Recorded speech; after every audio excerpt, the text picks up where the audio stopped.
Meeting to order. If you would, please rise and join us in the Pledge of Allegiance. I pledge allegiance to the flag of the United States of America and to the republic for which it stands, one nation, under God, indivisible, with liberty and justice for all.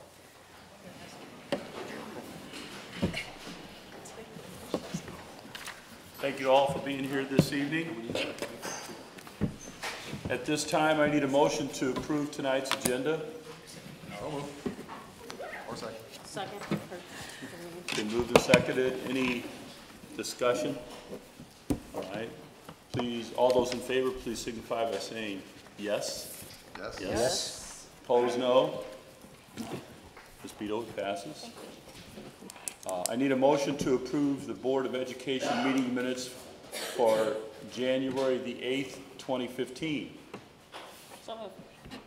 Second. Second. Moved and seconded. Any discussion? Yes. All those in favor, please signify by saying yes. Yes. Yes. Opposed, no. Ms. Beto, passes. At this time, it's our period of time allotted to patron comments.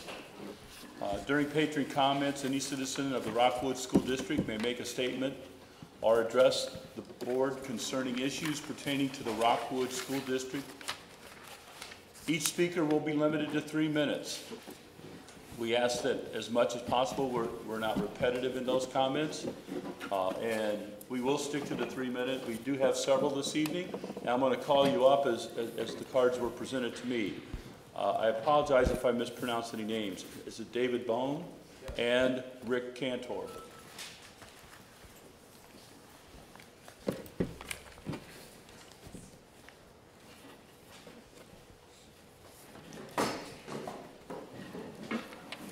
Good evening. My name is David Bohm, and I've been a Rockwood resident for more than 25 years. This is my friend Rick Cantor, who has been a Rockwood resident for at least 20 years.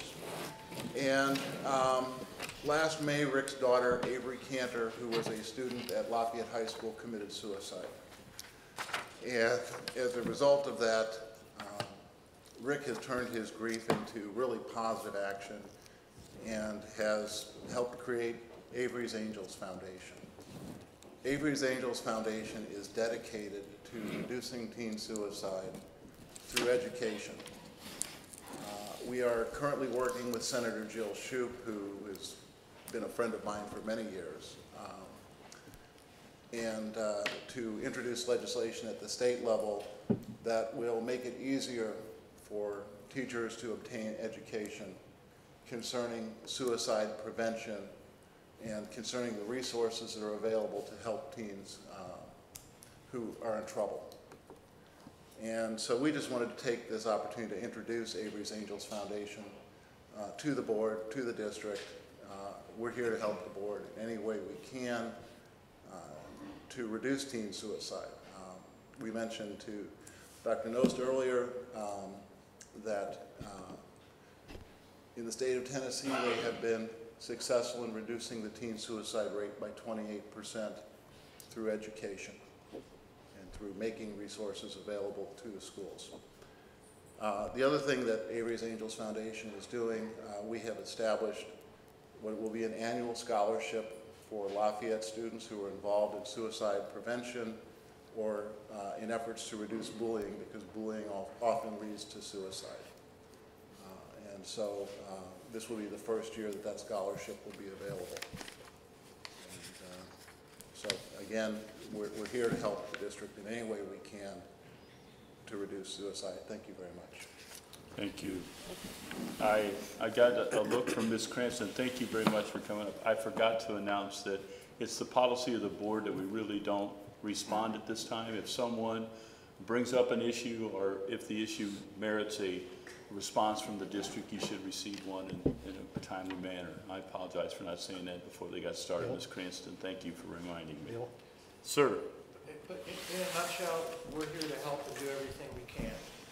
And that's what I'm going to be dedicating the rest of my life to, is trying to get these numbers going in the right direction and save some lives. So I look forward to working with everybody to make that happen.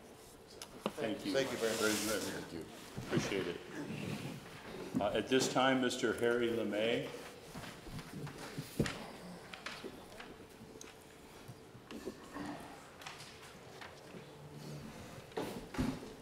Hello, it's good to see some old friends, and thanks for allowing me to speak a little while.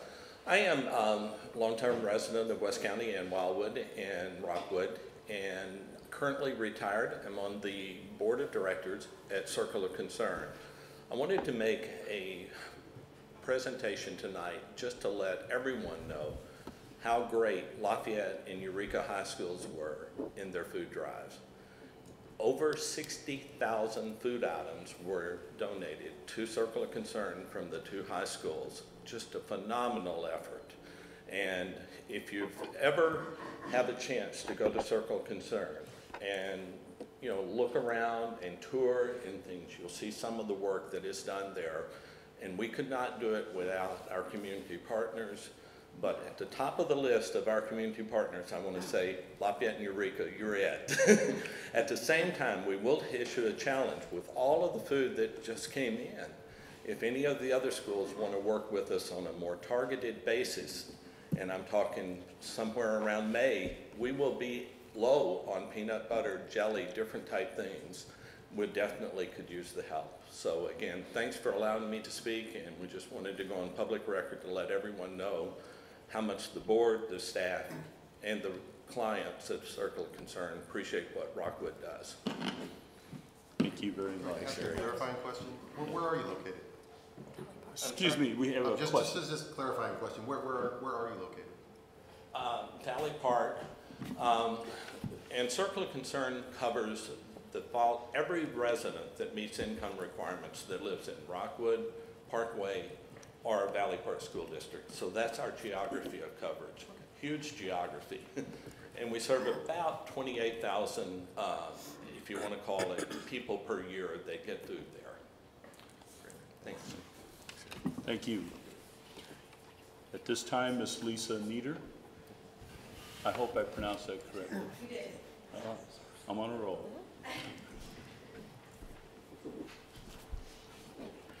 Okay, I've been a resident of Rockwood since 1993. I'm the proud mother of 4 children that have all graduated from Marquette, and the last one is in Marquette currently.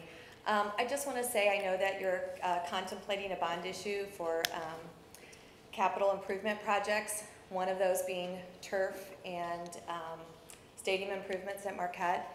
I am a very strong advocate that I hope that you do consider it strongly. I've had a football player who's traveled to play a game at Fox High School, and it was a Marquette Lafayette game. You know, you have, with all the expenses that the school district has to go through with those things, I've witnessed numerous school assemblies and functions that were scheduled outside in our field that simply didn't happen because of mud. That, you know, it's the only place that houses all of Marquette. And those are just really 2 simple examples of a very long list. Regardless of the, regarding the installation of turf and stadium improvements, the facts speak for themselves. The district will save money on maintenance, transportation, and field rentals. PE classes will be able to expand the curriculum outdoors, and revenue is always an option for rental of those Rockwood fields. Our schools are aging, and the improvements and upgrades to remain the elite school district that Rockwood is known to be, and hopefully will continue to be. We are fortunate to have a supportive and knowledgeable superintendent in Dr. Knost. This is the time for the residents of our community in Rockwood to step up to the plate. I again urge you to consider a bond issue to fund the capital improvements that need to be made to Marquette and to all the Rockwood schools. Thank you. Thank you very much. Barclay Sturgill, am I pronouncing that correct, Mr. Sturgill? Thank you for the opportunity to speak tonight. Appreciate the y'all being here as well. I'm a resident of Chesterfield and proud to have children in the Rockwood School District at Marquette High School. I have a senior and a freshman. I'm here tonight to voice complete support for the proposed bond issue ballot measure. I think for all the projects that are involved, particularly the turf expansion project, I think the economics speak for themselves. I will tell you that I've been in and around the community, perhaps preaching to the choir, but whenever I've talked about the prospect of turf or a bond issue, ballot measure, or anything of the like, I have heard nothing but complete support. I think the community is behind it. I think certainly the parents that have children in the district and at these schools are behind it, and would certainly appreciate your consideration and a positive vote for that measure. Thanks. Thank you very much. Next, Mr. Larry Laser.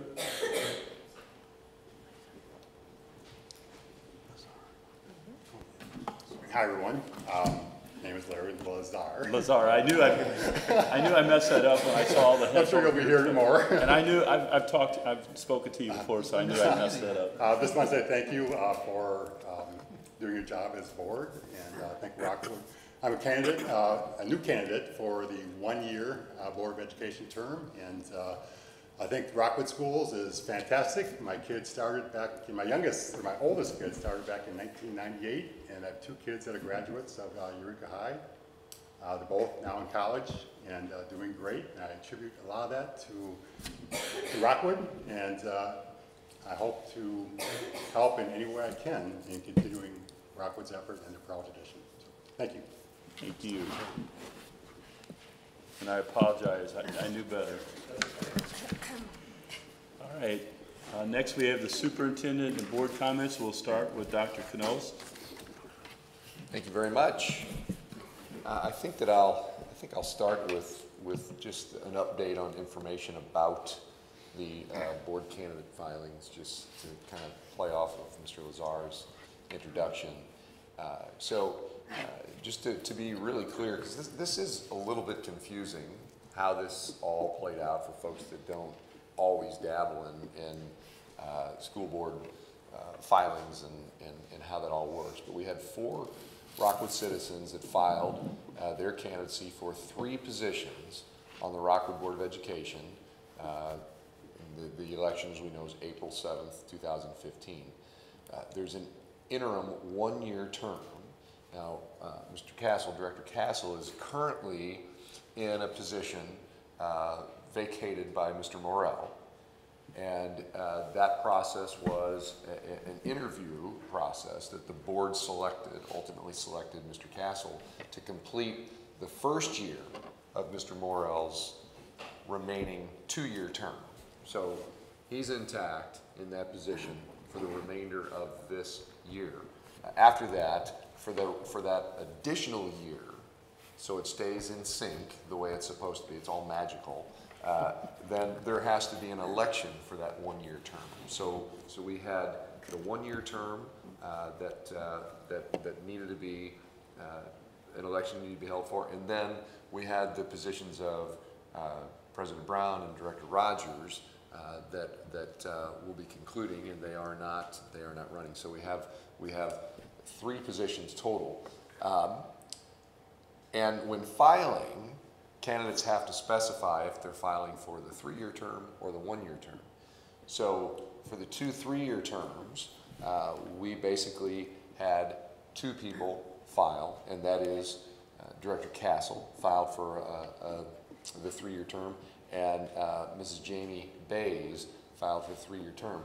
They were not contested, so there is no election to be had for the 3-year terms. They automatically assume those positions. So Mr. Castle will be back on the 3-year term, and Ms. Bays will join the board as a 3-year term after the April election. The 1-year term has 2 candidates, and that's Mr. Lazar that you just met, and Mr. Kriegshauser, who is also here. If you want to stand up, Mr. Kriegshauser, so everybody knows who you are as well. Those are our 2 candidates for the 1-year term, and that will be on the April 7th election, and then ultimately after that we will seat them in a reorganization meeting and go from there. So I don't know if that makes sense, but we basically have 4 candidates, 2 that will assume the positions, and then 2 that are running for the 1-year term, and that's Herman Kriegshauser and Larry Lazar. Okay, did I do that clear enough, do you think, Gretchen? Okay. Even I understood. Okay, okay. All right, on to some other things. Congrats to Crestview Middle School science teacher, Mr. Darnell Young. If you know Darnell, I know Darnell from my first stint in the Rockwood School District as a teacher and administrator. He works here at Crestview. He was nominated for the KPLR Channel 11 Tools for Teachers program.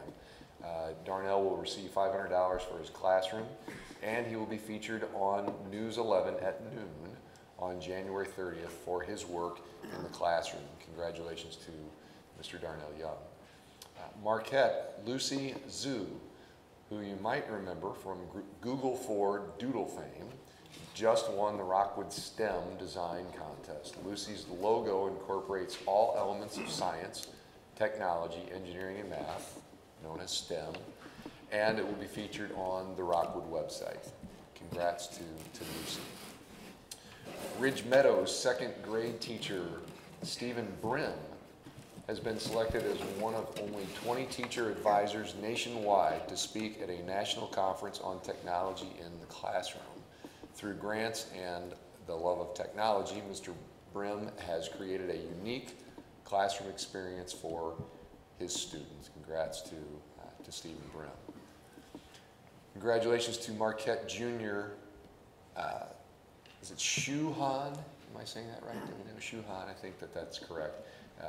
She received a perfect score on the ACT this year. You know, we have that every once in a while, and it just amazes me every time. Perfect score on the ACT is one of 3 students in Rockwood this year, so congratulations to Shu. I hope everyone can join me next week, next Wednesday night, at my town hall meeting. It's January 28th at Rockwood South Middle School. We'll be there from 7 to 8 p.m. It's an hour long, more if needed, but we set it for an hour because there's no agenda. I don't create an agenda. The idea of a town hall meeting, the format that I hold them, is that the folks that show up create the agenda by the questions that they ask. So I hope that we'll have a good crowd, and I hope to see you there. It's definitely a way to come together and share ideas about how we can improve education for all of our students. Pond Elementary recently received a $3,000 grant from Fuel Up to Play 60. The money will go towards the purchase of exercise stations on the school playground and for materials to support healthy eating. So congratulations to Pond. And that is all the comments I have. Fellow board, any comments? I usually don't say where I am during the week because I like to go under the radar. But I was at Blevins Elementary yesterday, 2 days ago, for the Chat and Chew. And I have a shout out to those girls who sat at my table because we had fun. 5 fifth grade girls talking about a book, and we got to eat pizza, and we got to chat and chew. So thank you, Harper, and your buddies. All right, very good. Any others? Okay, at this point, we'll move along. At this time, I need a motion to approve tonight's consent agenda as submitted. So moved. Second? Seconded? Any discussion? Okay, Bill, can we take number, where'd it go? Oh, you've moved it. Number 7.6, and put that up and read that? Sure.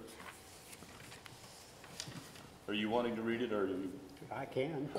I can see it. I can see it. You want me to read it? Okay, okay, go It's right recommended that the Board of Education approve the donation of $1,500 from the H. Ford Flowers Corporation, Incorporated, as an unrestricted donation to the Rockwood Parents as Teachers program.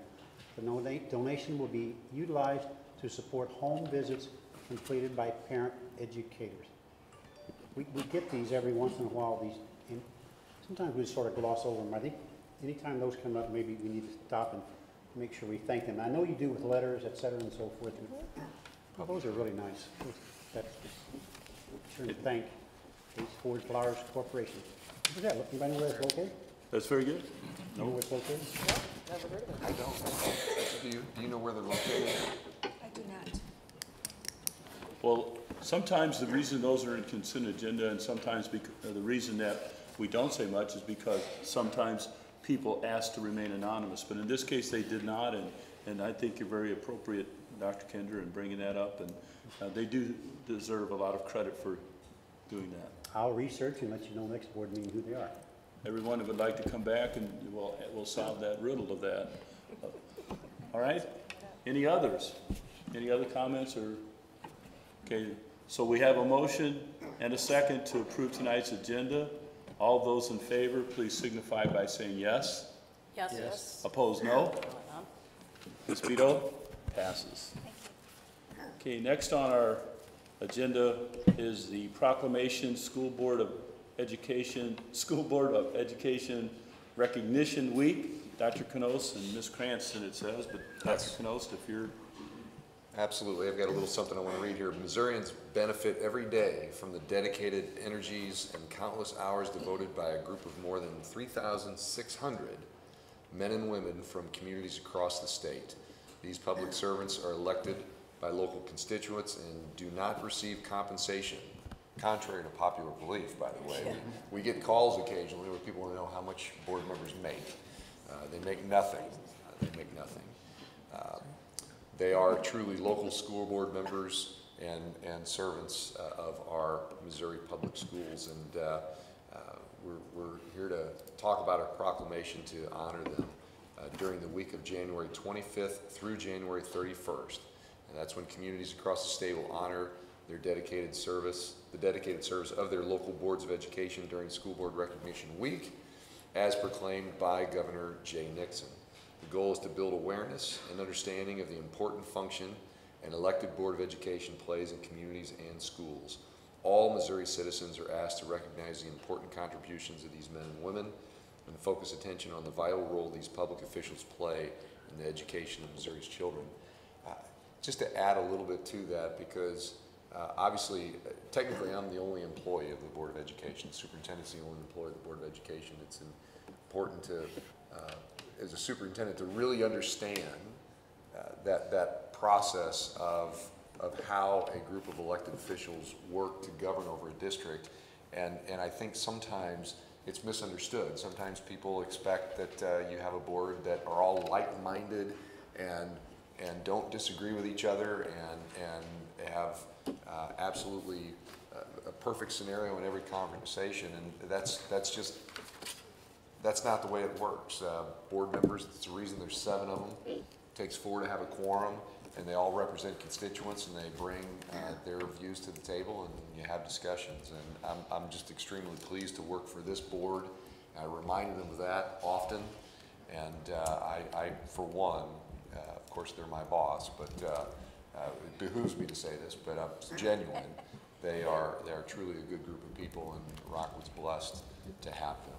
So with that, I am going to read the proclamation issued by the governor. Whereas a system of quality public education is essential to the future of our state and nation, and whereas the people of Missouri have a long tradition of support for public education in their local school districts, and whereas local school boards are the ultimate expression of the unique American institution of representative governance of public school districts, and whereas local school boards, acting on behalf of and in close connection with the people of their communities, chart the direction of education in their communities, and whereas local school boards serve as the key community advocate for children, youth, and the public schools, now therefore, I, Jeremiah W. Nixon, obviously not me, you get it, Governor of the state of Missouri, do hereby proclaim January 25th through 31st, 2015 to be School Board Recognition Week in Missouri, and urge all Missourians to recognize school boards as they strive with their communities to improve our public schools through quality leadership.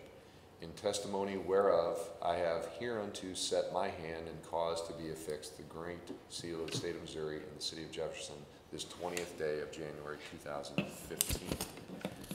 So that is the proclamation, and I think now I'm going to introduce a couple of parents from our President Forum Executive Board. We have Mrs. Jen Thomas and Mrs. Dawn Fansel. Welcome. Thank you. Well, you just saved us the trouble of remembering to introduce ourselves, so thank you. I am the proud parent of 2 Rockwood students, currently a freshman at Lafayette and a 5th grade son at Ellisville. And I serve as co-president of President's Forum this year. And I'm joined by my colleague, Dawn Fansler, whom I'll let tell you about herself.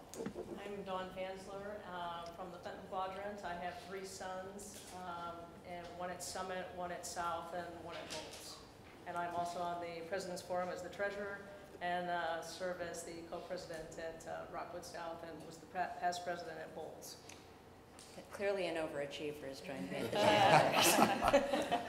And as Dr. Knost said, we are here representing President's Forum, which is the umbrella organization over all of the PTOs of the Rockwood schools. And that is not as a means of oversight, but purely as a means of support for all of our great parent volunteer leaders within our school buildings. It's an opportunity for them to network, to commiserate. As we all know, as volunteers, we occasionally need to do that with one another who can sympathize. And we are volunteers like you. And we're committed to doing whatever it takes, just like the Rockwood School District, to ensure that all students realize their potential. Truly, we are a group of dedicated volunteers just like you, and we really appreciate, and the reason we're here tonight is on behalf of the President's Forum and the parent organizations of the different schools. We really do appreciate the volunteer work that each of you puts in for the school board, and we appreciate all that you are doing in the direction of our schools and taking us and leading us into the future. So this evening, we're actually here in support of this Rockwood Board of Education, the school recognition week for the state of Missouri. And so we just applaud you and thank you for all the work that you do. Thank you very much for the commitment you've made to all of our families and students. Thank you. Thank you. With all due respect, I would like to take exception to one thing, that we do get compensated in this way. When we shake hands and hand out diplomas at the graduations, to me, I feel compensated. When I hear about our students who score perfect ACTs, to me, that's validation and compensation for our efforts. And I mean, I will echo, these are great people who have the good of our students. And so there is some when you go to 1st grade or sit down at lunch with a group of elementary kids and see their faces and how pleased and happy they are to be in our schools. So the whole thing, when I leave this board, that will be my compensation, and it was far enough. Thanks. Thank you. Thank you.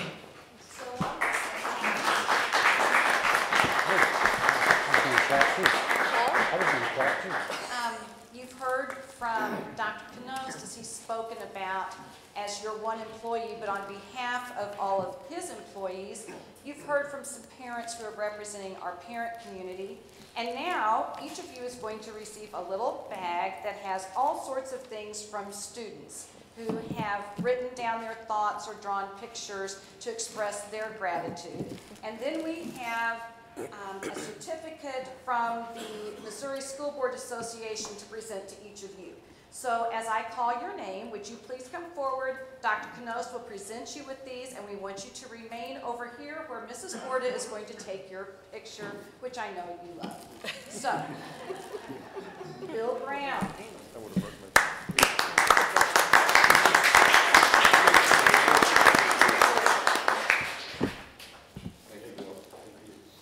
Rob Castle.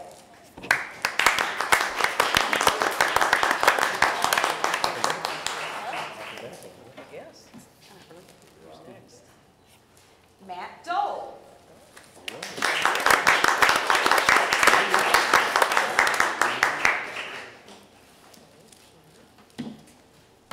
Dr. Keith Kinder.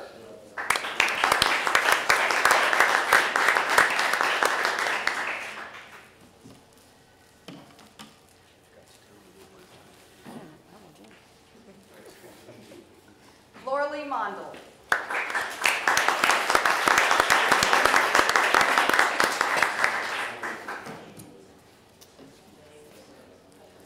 Dominique Paul.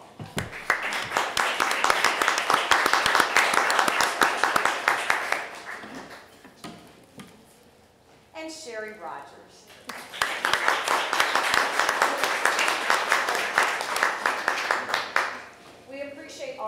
for us. Ms. Ford, okay, where did you see them? The record always pointed out that the light hit my head. That's not all I said.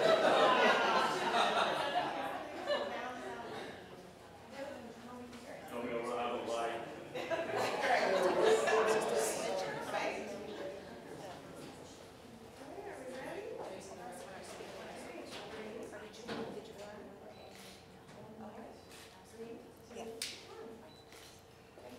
Thank you.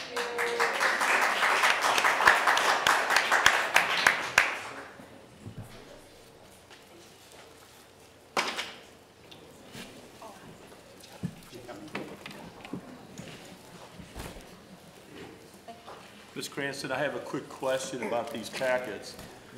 My granddaughter let the cat out of the bag that her class and my grandson, and there's another friend of ours that has a daughter in the same class. That they evidently put personal notes to me at the bottom of their drawing, so if any board member gets one, Grandpa Bill. and you get referred to as Grandpa, that would be for me, and she wants me to bring it home for some reason, so I'd appreciate it if I could. I might, you know what, I might have, The Blevins yeah, packet? Sharon Jackson gave me some, and this one's hilarious. Here, I'll give them all to you, but apparently one kid loves the hot dogs we have at the lunches, Carmen, and drew a picture of the hot dog. And wrote a little arrow and said it's a hot dog. All right, well, like I So say, you can look through those. if you happen on the one that says, calls you Grandpa, I'll take it. Thank you very much, Ms. Mason, that's a nice gesture. Next is the annual report to the community. This is informational, again. Ms. Cranston, Jeff Coles, and Ms. Orta is going to join. I wasn't sure she's going to take another picture there. You're a little worried. This is really cool. Good evening. As you know, every year, all school districts are required to present an annual report, much like the annual reports that businesses and corporations present to their stockholders. We present ours to our stakeholders to give them a snapshot of the work of the Rockwood School District. The annual report covers 4 areas. We share information about our highly qualified staff. We talk about student achievement, school climate, and then district finances. For those of you who have been in education for several years, you know that the format of these reports has changed over the years. Ours is on our website. It is an electronic version of the annual report. So tonight, Mrs. Orta is here to talk you through that annual report, what information you can find there, and then Mr. Pulse will talk to you about the student academic achievement and the school report cards, which are part of the district annual report. So I will turn it over to them. Thank you, Karen. Yes, the annual report is really our way to be accountable to our school district, to kind of show them the high-quality public education that the children in our community are receiving. So we really do structure it right after our strategic plan. You'll go through and start rotating. We have one on student achievement. And this page talks about, key messaging for our math testing, our ACT, our AP scores, and then it links to an online student achievement report that I know Jeff is going to speak to in a moment. The next link is related to our highly effective staff. The next one are safe and caring schools. Then we also have one which is our school report card, because this annual report really links our schools and shares this information with our own school communities. It's posted on all school websites. You'll also have district finances, and then the last component is really about community, how we build community and how we invite our community to be involved in our schools and our district. We have an online component because it's cost efficient, but we also post or publish a Rockwood News, and this is just a mailer that is sent to every Rockwood household so that it goes ahead and points them back to our Rockwood community annual report online. In addition, we go ahead and we publish a bookmark, and these are posted in our school parent resource centers. The focus is really towards prospective parents who might be coming into the school not knowing anything about Rockwood, and this shares those messages of our annual report. We also put it online, so you'll find an annual report tab on our new mobile app that will share information. And stats for the mobile app are just increasing weekly. We're well over 8,000 now, people who have downloaded the app, so it continues to grow. I think an important component is that the annual report isn't just static. I mean, it's not something that we do every January because, as I said, we want to be accountable. But these types of messaging we're sharing all year. So we really start the school year off with that reminder of a strategic plan and the guidance that is guiding our school district. Then we move into something called the Rockwood Advantage. So as parents start back to school, it shares the information about why Rockwood is really a great place for your kids. We move into the annual report in January, and then in April and May, we start talking about the people who make Rockwood great, like our Teachers of the Year, our Rose Award recipients, our Cornerstone. And so that type of messaging is really kind of in the forefront throughout the school year. In addition, we also talk with departments. So whenever folks like Jeff Pulse have information talking about good news of the district, but also district challenges, information that we need to be sharing and letting our community know, we work directly with departments to communicate that information. So I know Jeff is eager to talk the student achievement. Thank you, Kathy. Good evening. As you know, we have a lot to celebrate in Rockwood. We heard a lot of it tonight already. And so I'm really happy to be here, and thanks for the chance to talk through some of the highlights that we have in Rockwood about student achievement. We know that test scores aren't the only way to measure success of a school district or students, but they are an important measure that really is one that is a starting point to make sure that we're really on track and that we continue to grow. And so as we think about this annual report to the community, one key aspect of that is to really review some of the larger scale assessments that we do, of course, as part of state testing, and also some that are really important for college and career readiness, like we heard before about perfect scores on ACT. So I'm going to take a few moments and highlight 3 different assessments, talk about the successes that we have been experiencing, and also a couple challenges that we face as we go forward. So I'm going to start with our MAP testing. So as you know, the Missouri Assessment Program is one that is a state mandated assessment system that starts in grade 3. So students are assessed on English language arts and mathematics in grades 3 through 8, in science in grades 5 through 8. And then there's also a component where students take end of course assessments that are aligned with certain courses in English, language arts, math, science, and social studies. And all of those scores get wrapped up into an overall percentage of students who are proficient.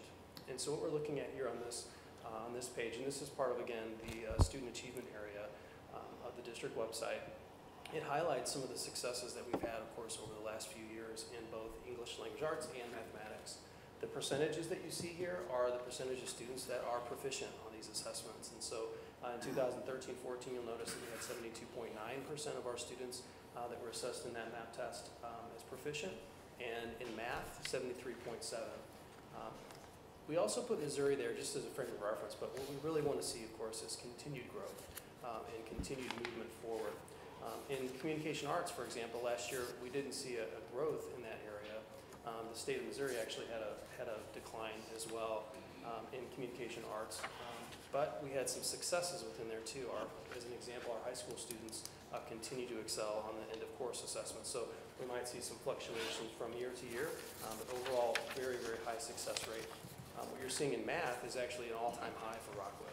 The 73.7% of students being proficient or advanced on that assessment is really incredible and something you can be really proud of, especially when you do look at that in relationship to the state of Missouri. So MAP testing, of course, again, is just one measure of student achievement or student success, but it's an important one. It's out there in the community.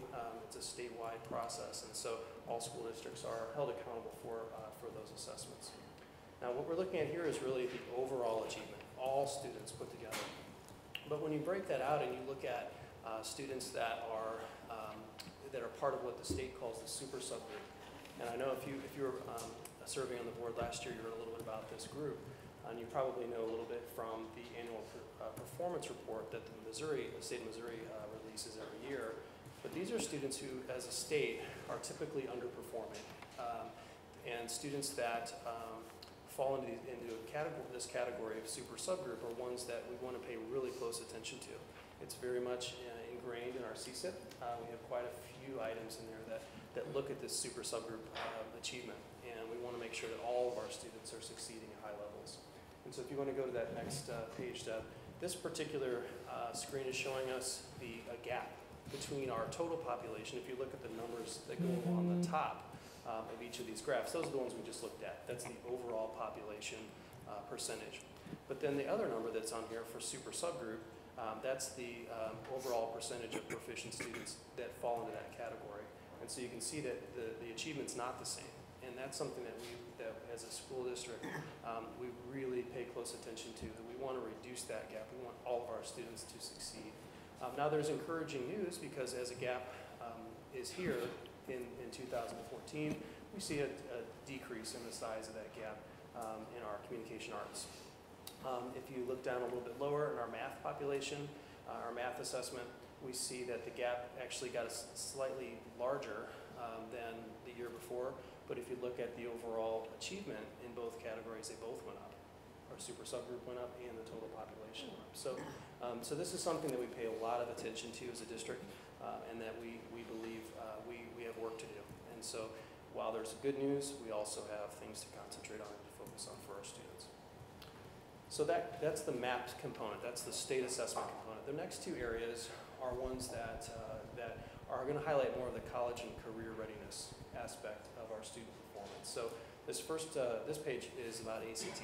And so we heard earlier about perfect scores on the ACT.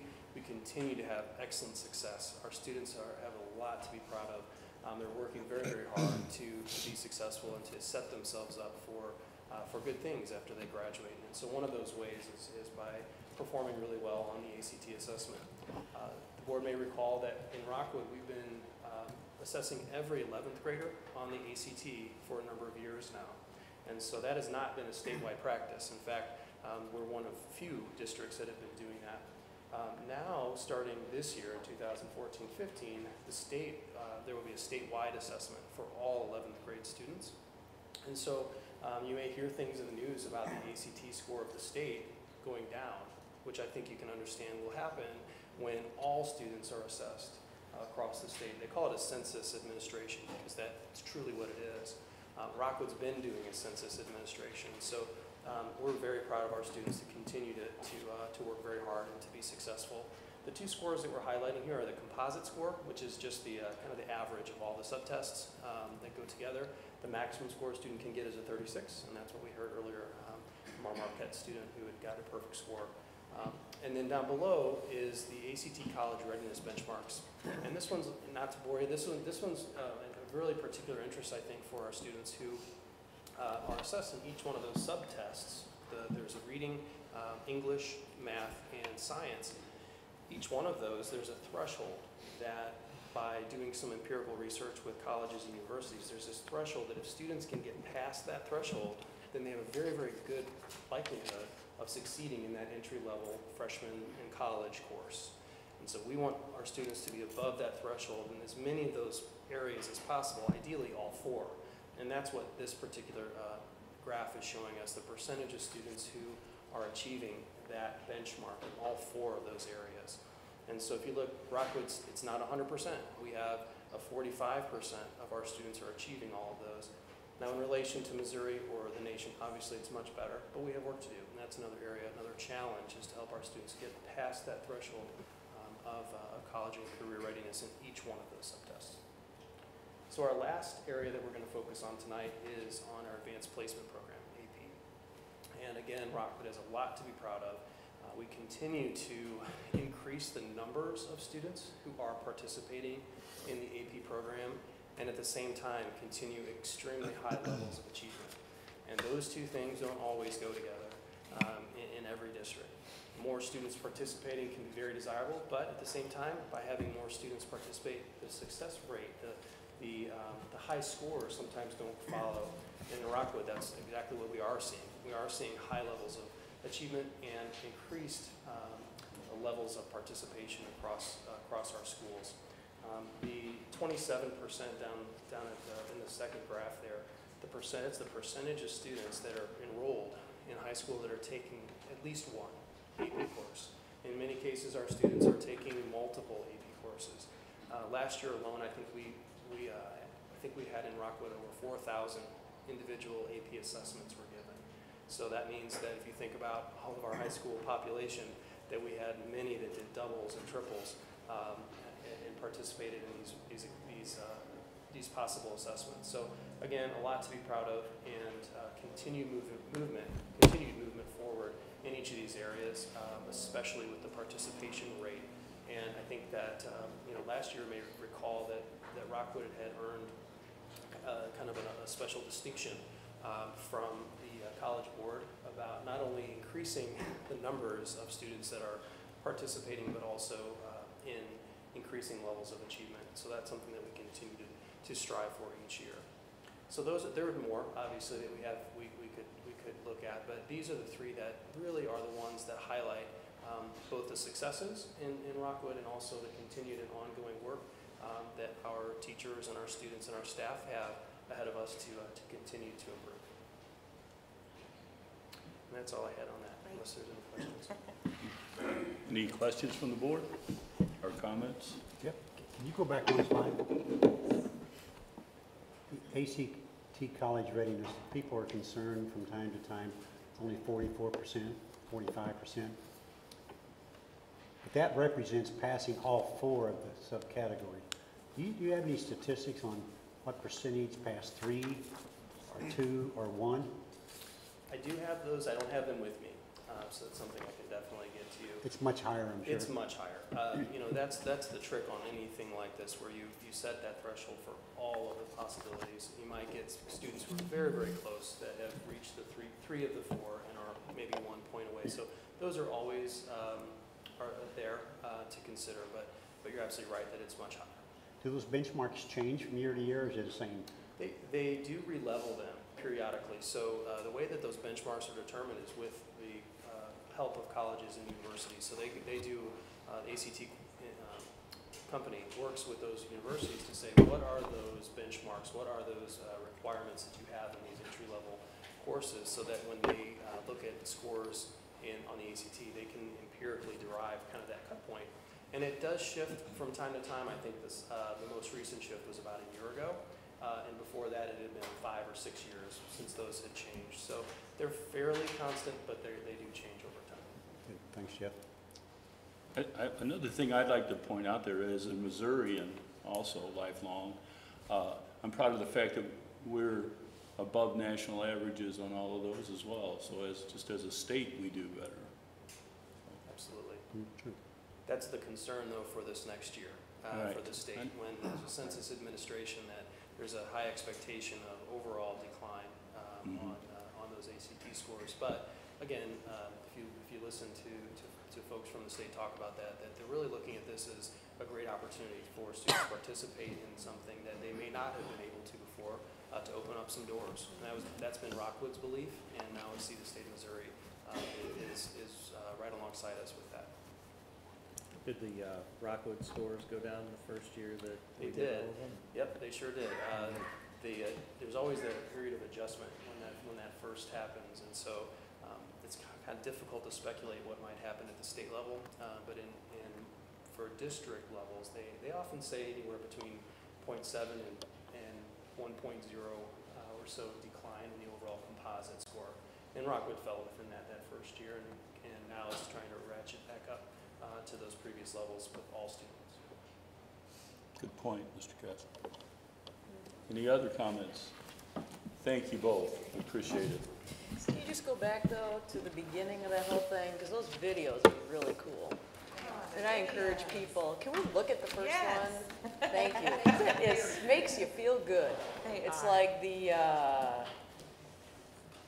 all the way back up. Yeah, it's on the homepage. Mission, vision, and core values. That one's really, I like that one. So it's the first link there on the side. There it is. It's only a couple minutes, right? What? Oh, you have to have sound. For those of you who can lip read, this will be more meaningful. It's no big deal. If you don't have sound, that's part of the... Got something. Safe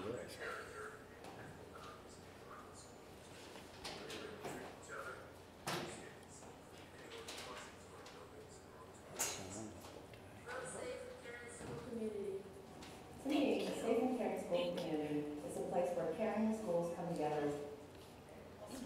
Thank you, Deb. This is cool, I like it.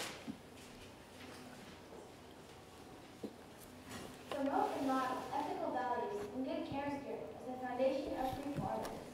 Well, we model good character and ethical values in the Rockwood School District by the way we treat each other, our students, and anyone who walks into our buildings or onto our campuses. Build a safe and caring school community. To me, a safe and caring school community is a place where caring schools come together as one idea. It's a place where children find joy and empathy for one another. It's a place where everyone feels welcome. Provide a meaningful and challenging academic program that connects all students to learning. And honors their differences. Rockwood School District provides an academically challenging curriculum that ensures our students are college and career ready, which honors their differences as well as their similarities to ensure that they are prepared for a diverse and global society. Engage all stakeholders and share responsibility for learning, character, and climate. I believe Rockwood School District gives constant encouragement and develops leadership. By continuously improving in every aspect of our performance, Rockwood School District empowers students to command their future. We do whatever it takes. Whatever it takes. Whatever it takes. Whatever it takes. Whatever it takes. To ensure all students realize their potential. I love that.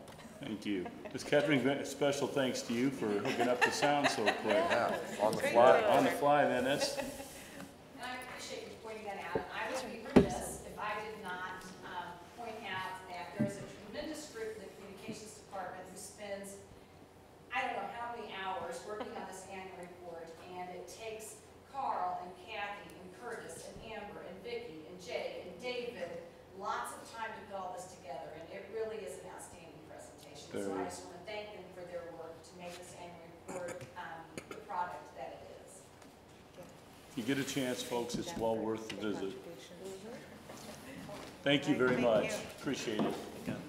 Okay, Mr. Foles, you're going to stay there because our next agenda item is the results of our superintendent survey. And Dr.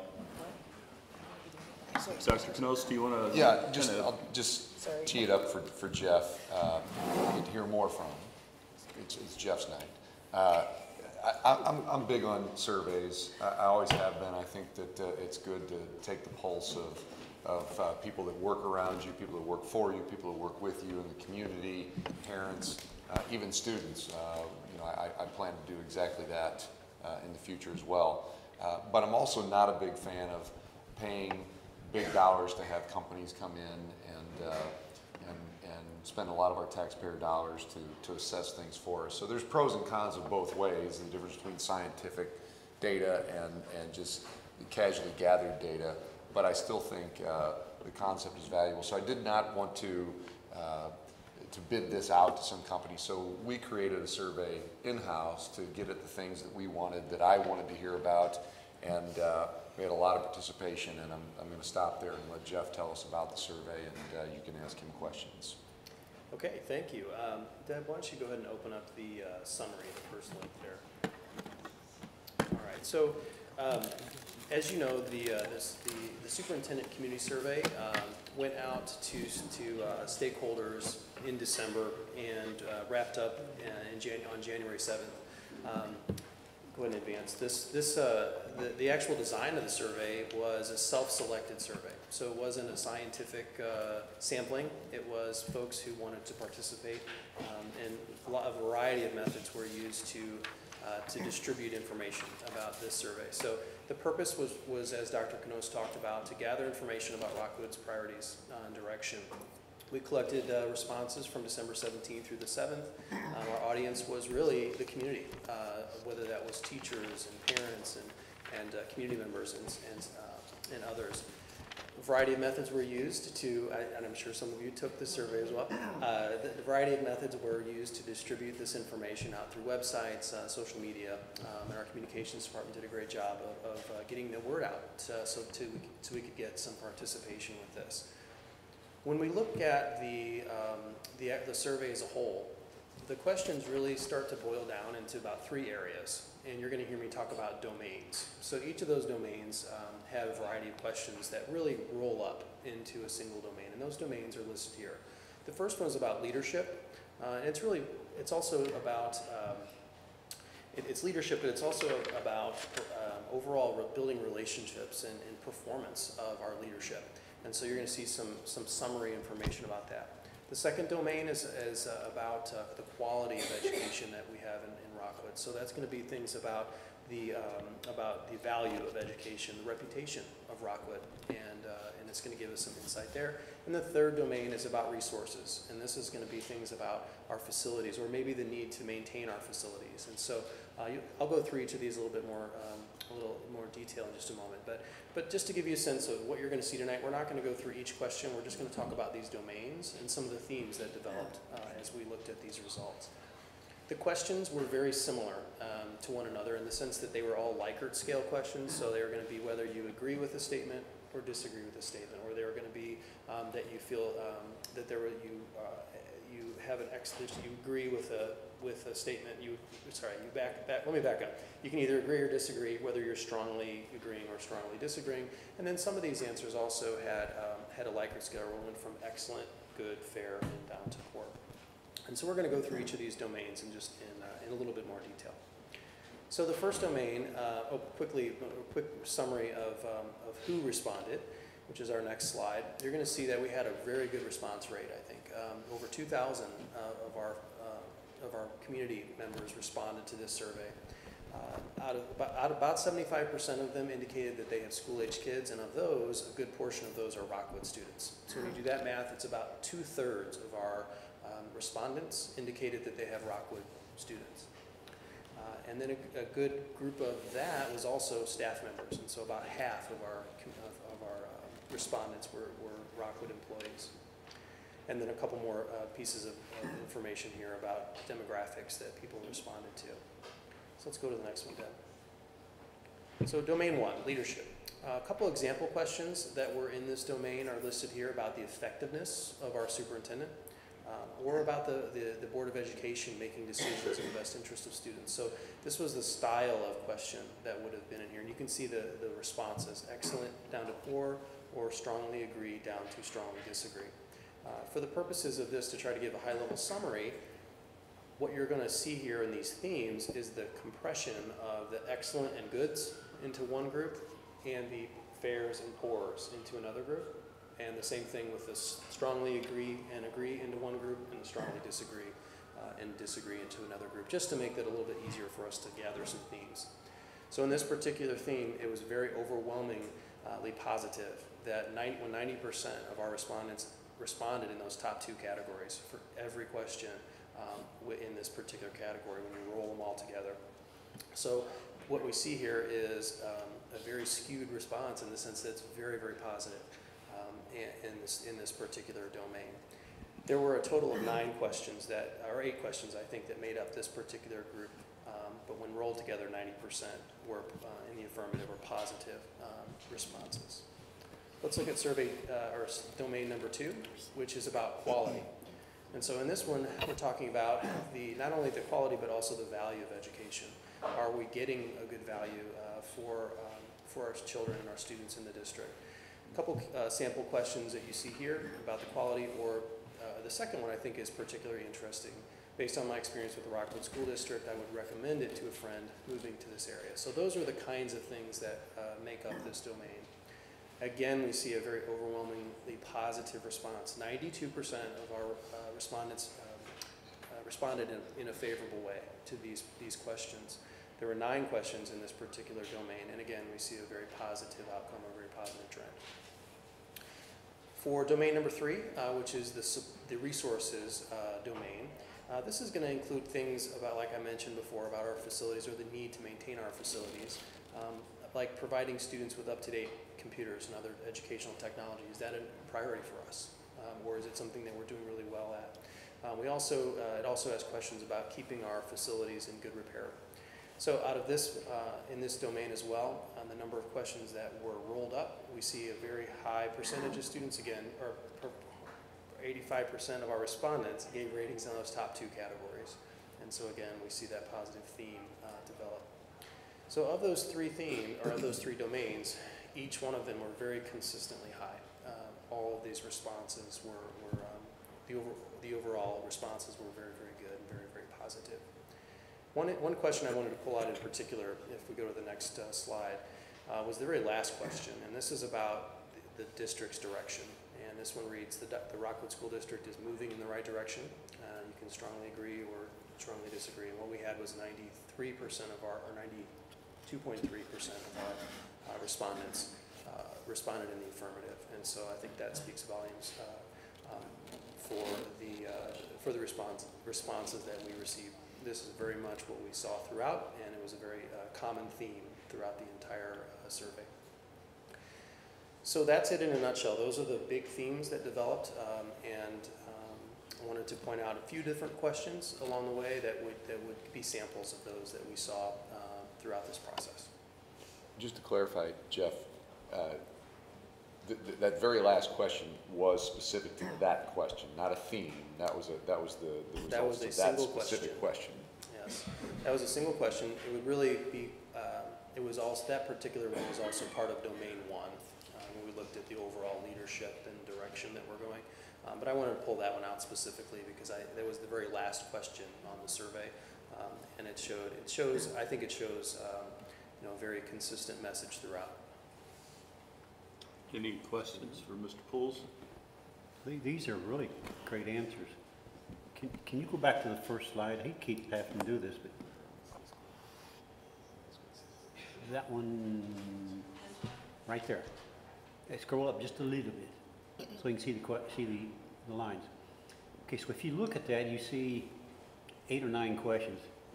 They're really good answers. And there's one sort of, it doesn't really stand out, but it's not as high in the blue area as the other ones. So when you analyze that, how do you try to strive to get that to the blue higher and the green lower?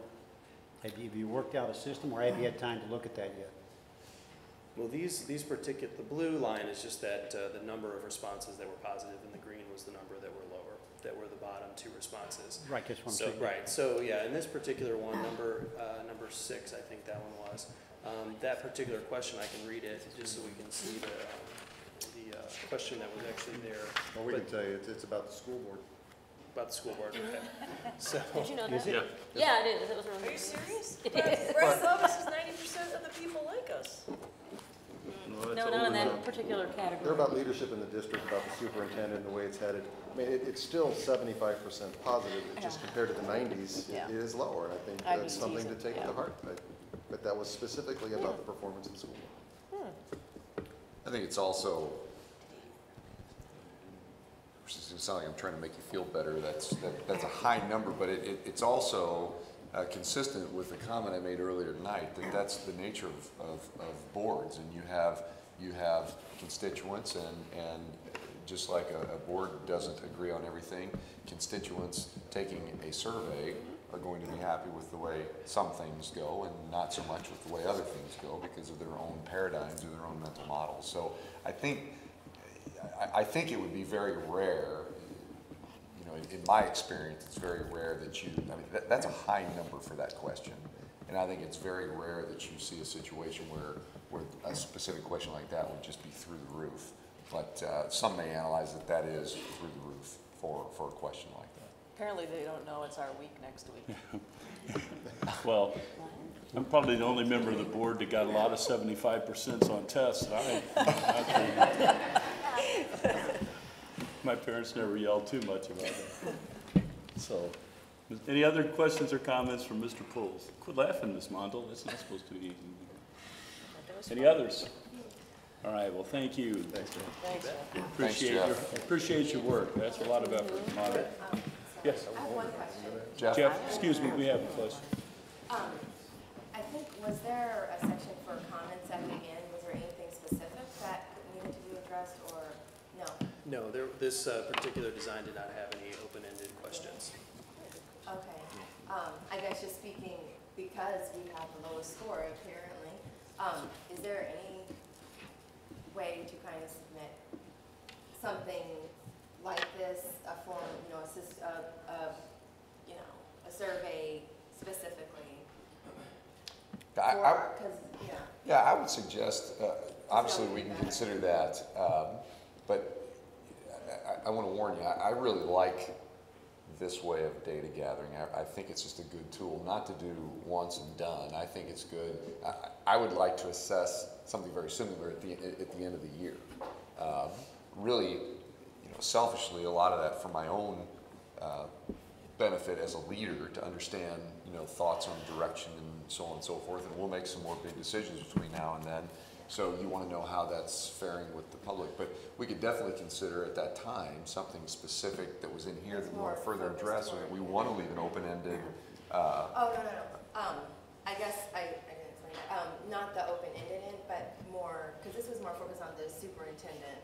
I see. So it's more specific to the board. Yeah, because that appeared to be the one that was significantly lower, and to see, you know, what exactly we need to do better and how we need to reach out, or, you know, any community feedback. I think that would be good, whether we like it or not.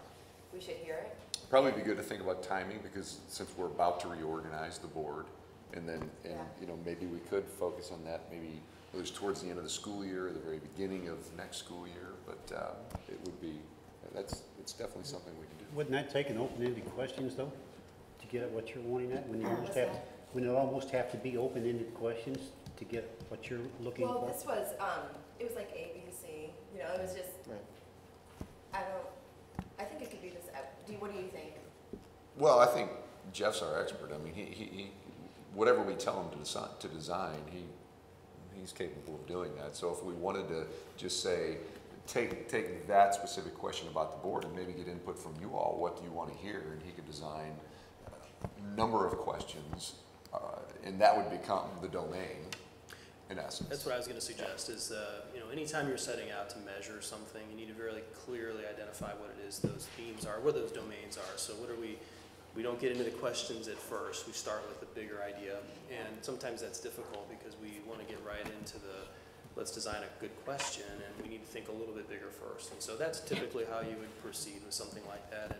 And then I think the method of questioning becomes a little more clear. So maybe sometimes maybe a multiple choice type response is a better way to ask a question, and sometimes maybe an open-ended is another alternative that would get you closer to the information that you seek. So those are all things that would go into something like that, is those identification of domains first, and then the idea of writing questions that would help get at the heart of that. Jeff, have you talked about running a comparison between employees answered versus other ones? Because you're talking 50-50 there. Yeah, I actually did look at that. There weren't really very many differences at all among the questions, whether the respondent indicated that they were an employee or not. On individual questions, there was some variation, but it wasn't significant to the eye. One might be a little higher, one might be a little lower, but there wasn't a theme that emerged. Okay, good, thanks. All right. And this is, Thank could you, this be a survey monkey, is that right? Yes. So there's not a lot of expense to the district to run these surveys? I mean, you're obviously your department's time in here. We don't pay by the response, which is good. So we're happy that we have lots of responses to look at. All right, thank you. I think that does it. Agenda item 8.04, capital projects funding plan. This is the charge we gave to Dr. Knost, and I'll defer to you. This is an action information item. I think Mr. Rooney's also going to be doing some input on it. Yeah. And Mr. Hancock. Well, just this has been as we know, an ongoing discussion. This is not a new discussion tonight. This is a continuation that really goes back, for me and for my staff, it goes back to really my arrival in the district and my interest in the knowledge that I had of our facility and cycle improvement needs coming into the district. So it's been a conversation. We've presented many things to the board leading up to tonight. In the middle of that process, I just can't remind folks of this enough, we did also present a preliminary budget for the 15-16 school year that was balanced, and it did take some pretty strong efforts to get it to balance, but we were committed to that and felt that was kind of a precursor to addressing the long-range facility needs and the financial efforts to achieve those facility needs. So just a really quick recap, what we presented was really a 9-year long-range plan to address over $170 million in capital improvement needs. The 9-year plan was a backward design, to steal from our curriculum folks, based upon our interest in getting to a dedicated levy that would allow us to have basically a reoccurring $17 million a year to address our cycle needs and our ongoing maintenance without having to periodically go out to the voters and say, we need to take care of our roofs, we need to take care of our driveways, our HVAC systems. The reason it's 9 years, it's so important for folks to understand this. We know this takes taxpayer dollars. We're cognizant of that. We don't want anybody to believe that we're saying anything different than that. That's a lot of money, and we need to be good stewards. So we want to be appropriate and effective in how we plan to offset these needs. 9 years comes about in this manner. To get to the concept of a dedicated levy, it's all dependent upon how our debt is structured and when we pay it down and so on and so forth. If we want to create a dedicated levy, which would take a vote of the public, if we want to do that without an increase of the current tax rate, we can't do the dedicated levy concept for 9 years. But we think that's still a good goal to achieve. We don't want to say, well, that's 9 years, let's forget about it, let's go out and ask for a tax increase, or let's just ignore our needs or what have you. So we built a plan backwards. So we'll strive to get to that plan in 9 years. In the meantime, what we had presented was to run a series of bond issues to start addressing our capital needs. An initial bond issue we identified last time of about $68.95 million of all of those needs that would address specifically our technology and science labs to support our curricular needs, to address additional safety measures in the district, to address energy savings, and to address efficiency issues with our athletic fields and grounds. So those were the areas, and we talked about how those were vetted. There was community input, both in the past and again in the present, to help determine and arrive at that first chunk of that $68.95 million. So we've presented on almost all of those aspects, going back to our facilities review that we did a number of months ago. What we haven't zoomed in on is the technology and science labs, the science labs specifically to support our curricular needs, and the STEM improvements, okay?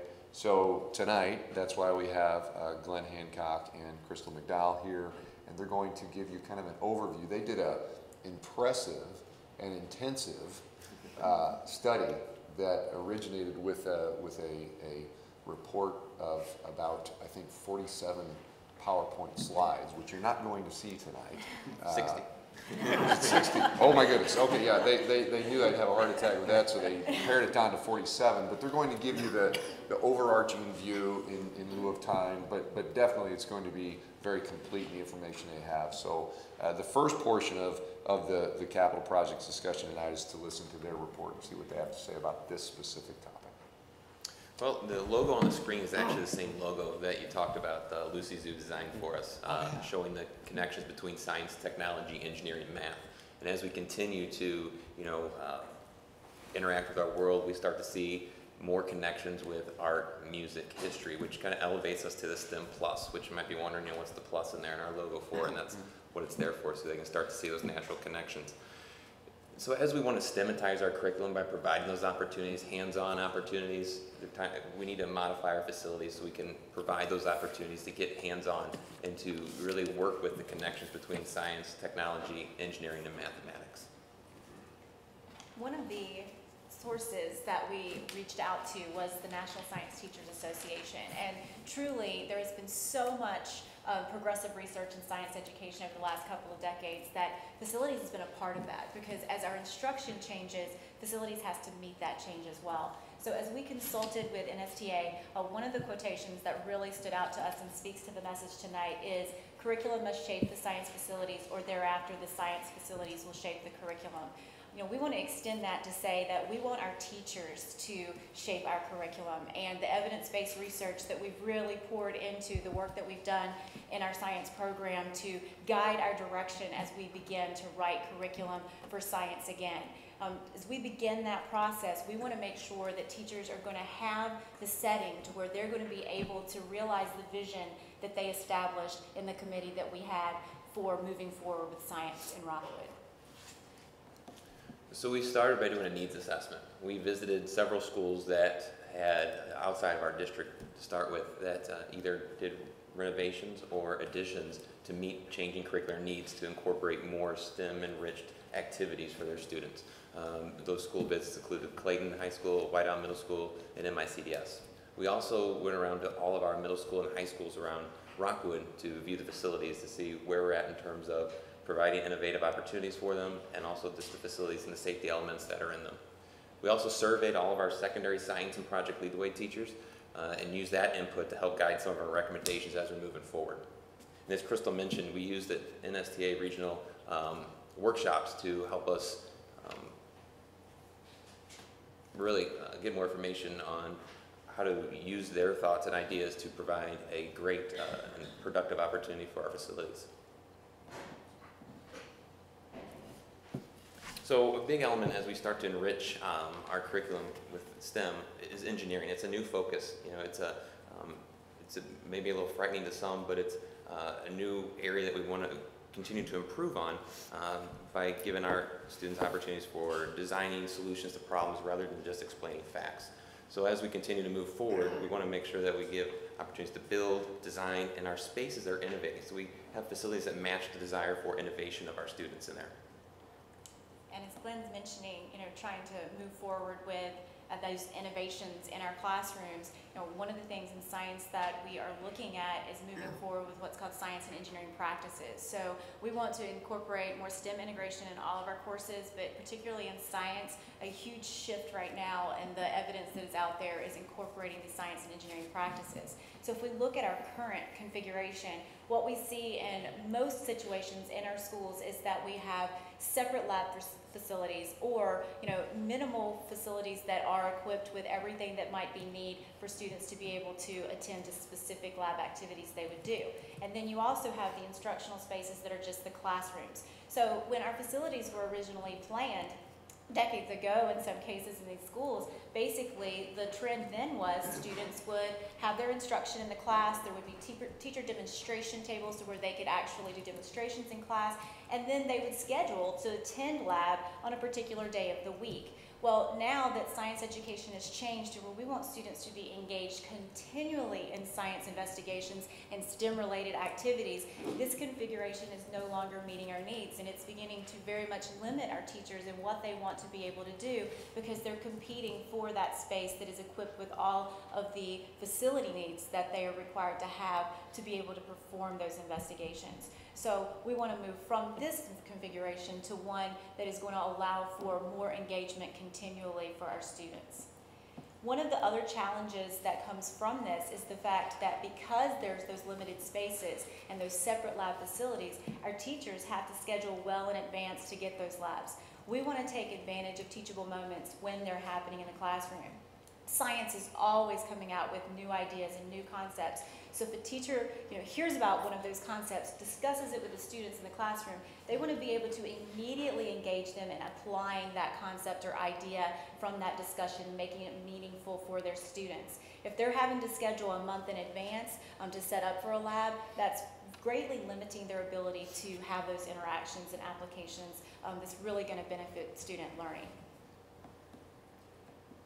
Some of the research from NSTA is showing that 40% more hands-on science can be taught when you have a combined lab and classroom facility. So that's really increasing the opportunity for STEM-based activities and for any type of investigations, inquiry-based investigations that students could be able to do. When we surveyed our teachers, the respondents, more than 70% of them commented about how if they had that combined classroom lab space, that it would increase their opportunity of STEM-based investigations and other types of lab opportunities that we could provide our students. NSTA only recommends that there be the combined lab and classroom space so that students can immediately go from discussing an idea, interacting with it with each other, collaborating, straight to the lab where they can begin investigating it. So even the room can be a teaching tool. And as Crystal mentioned, 40% more hands-on science can happen in that combined environment. And this image right here, you can see it's from one of the schools we visited in our district, where you can see the traditional kind of classroom setting. And then in the background, you can see the lab. It might be hard to see in the lighting, but you can see the lab environment. They can transition right to the experiment. They can, a student can ask a question, and the teacher can say, let's go find out. Let's go do the experiment. And they can transition right into that space, not have to schedule it ahead of time, just move right into it. Additional spaces that can provide for more investigation, creation, building, designing their solution, maker spaces. This is an image from a school we visited too, where they're using it to design for their rocketry club and other solutions that they were designing part of their courses. Investigative technology. This type of technology enhances our spaces. So now we're able to do more investigation, take this technology in multiple places and come back and then report on your research that you're doing with it. And then lastly, a space for long-term research. This is vital. One of the big areas that teachers suggested they really need some more assistance with is space to have experiments that are long-term, whether it's a couple days, weeks, months, but they can continue, students continue those investigations for long-term.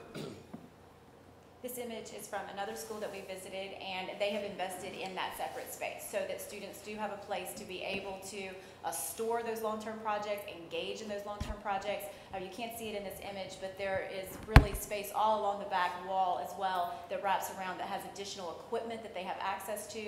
So students are able to engage in authentic research, something that is just becoming more and more of a need for many of our students to be able to participate in, compete in, and have that experience.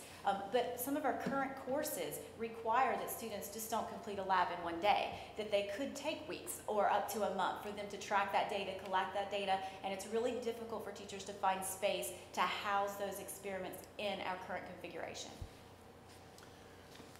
And this slide shows a few more images of a makerspace. So again, more opportunities for students to problem solve, and not just solve problems we give them, but relevant problems to them. So, they want to develop solutions to problems and questions they have, and these makerspaces will allow them opportunities to get physical and see those connections between science, technology, engineering, and math as they build things, tinker, and explore kind of their surroundings around them. Some additional technology, we kind of already talked a little bit about some probeware we can get, but also 3D printers, laser engravers. So students are able to use computer-assisted drawings that they make, so they're able to use those engineering skills they're using and learning, and they're able to apply it right away. They're able to see their creations come to life. I was talking with one of our Project Lead the Way teachers that teaches an engineering course, and he mentioned, students are coming back and, they're excited because they know and have experience of working with a 3D printer. It's not just the operation of it, but the possibilities of what it can do. That kind of gave them a leg up when they went to college. A couple of other items that are on here is a PCR machine and autoclave. Those are a couple of pieces of equipment in science that, again, could enrich and enhance the curriculum that we already have, the courses that we already teach, but that could also eventually expand our curriculum so that students could learn more about biotechnology, so that they could engage more in microbiology, just specifically by having the equipment accessible to them so that they could perform more investigations and offer more courses. And additional elements that we can improve, we can add to our rooms a projectile screen, great for physics classes and projectile motion, blackout shades if you're working in a room with optics, an open space ceiling instead of putting tiles on your classroom ceilings. Keep them open so they can see the ductwork, the networking, the electrical that runs through there. Have great discussions. A meter floor. You know, you can measure the floor. You can do when you're conducting experience. A great use of measurement. Easy to measure what you're working with. Writable walls. You can see an image here where students are able to collaborate in space. The teacher can visually see what they're working on, see their thoughts, ideas as they're moving forward. And sustainability features such as solar panels. So not only is it going green with the building, but it's also a learning opportunity for students to learn about how that works and in the building, or whatever you're powering with it gets powered. So when we think about making those rooms innovative teaching tools for themselves, we can't leave out what makes them functional spaces. And these are some of the upgrades that just right now our teachers are needing. But as we continue to think about how we can move forward, all of these have to be considered. As we went around and we talked to the teachers, one of the first things that they would discuss and talk about was the need for more electricity, more power, more accessibility to it. We have a wide range, a wide variety, but not enough in most of the classrooms to be able to engage in the different activities that the teachers are trying to do. Another thought that came out, another comment that was made was the accessibility of sinks in the rooms, water availability, eye wash and safety showers, particularly in the schools where you have the rooms set up that were predominantly set up for those instructional spaces and then moved to the lab later. A lot of cases they have one demo station with perhaps one sink, and that's very difficult when you're thinking about trying to conduct something in that classroom and have cleanup time and just enough time, enough availability to be able to get that lab in and maximize that instructional time. Teachers also mentioned about how access to hot water was a need for sanitation, but for cleanup and for other lab necessities. Ventilation, over 50% of teachers surveyed said that this was something that was an improvement need. Currently, our fume hoods are in those separate labs in the majority of our high schools, and the chemistry teachers often have access to those, but again, it's only in those separate lab facilities. Also ventilation, just the requirements that would be in our science rooms for the exchange rates of the air. There's specific guidelines that are followed for that, and again, that's just an improvement need that across the board teachers highlighted. Storage was a huge need, particularly again in those separate classroom facilities, needing more space for the equipment that they would be able to conduct activities in those spaces. And then we've already highlighted some innovative investigative technologies as well.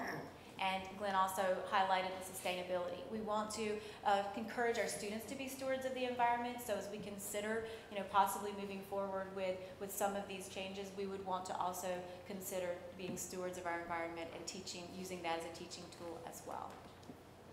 This picture again shows one of the schools that we visited. It was a middle school, but again, it does illustrate that combined classroom and lab setting. It also illustrates some of the recommendations of NSTA, for example, one sink for every 4 students to allow for the water availability and for cleanup to maximize the instructional time and not so much time being spent on that cleanup. So it's just a nice picture that illustrates what classrooms are moving towards in a laboratory setting, the combined of both. So as we move towards STEM-based facilities, it's going to allow us for more hands-on and inquiry-based learning. Students are going to get a touch, feel, and really make connections between science, technology, engineering, math, and more.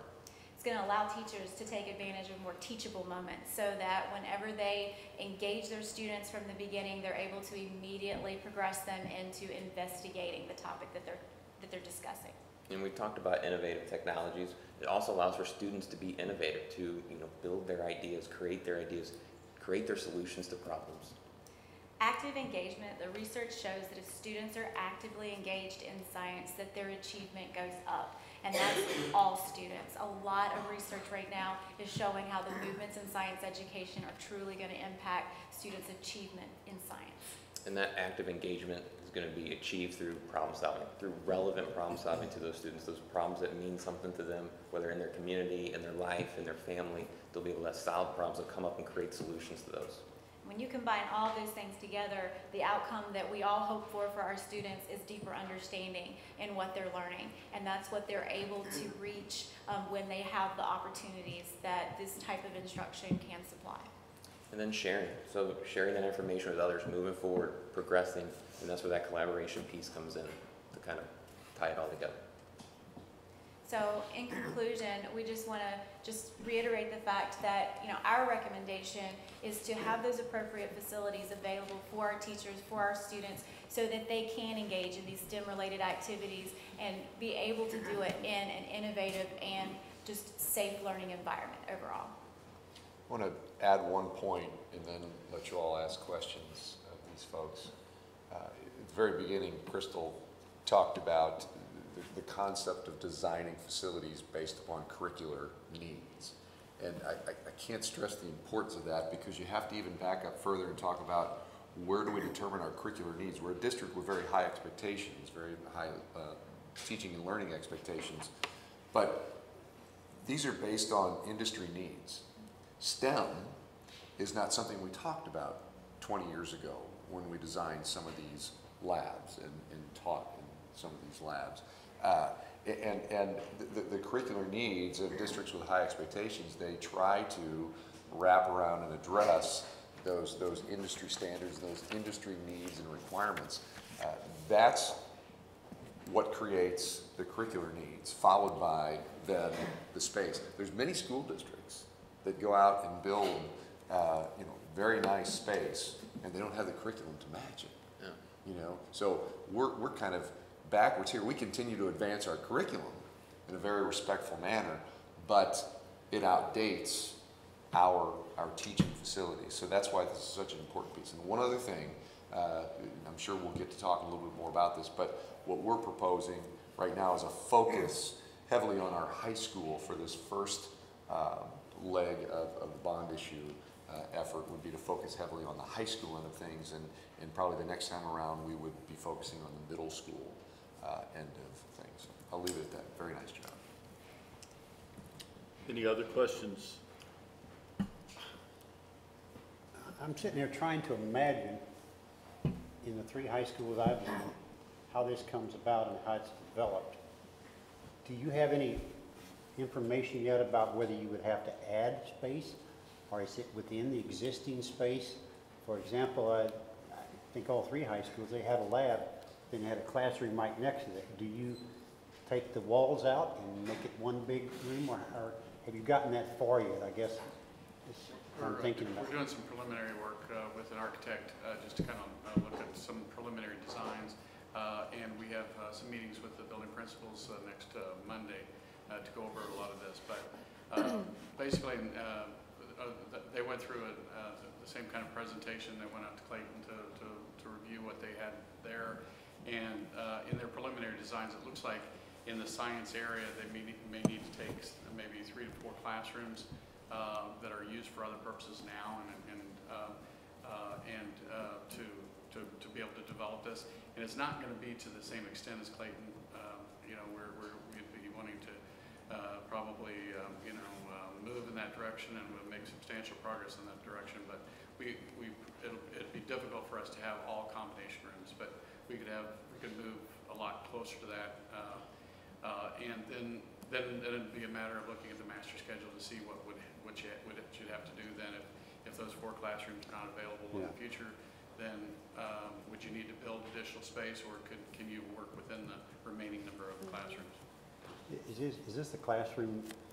One of these would be devoted strictly to physics, one to chemistry, one to biology, and whatever else, or would be one that would fit all of those, or 3 that would fit all those? How does that work?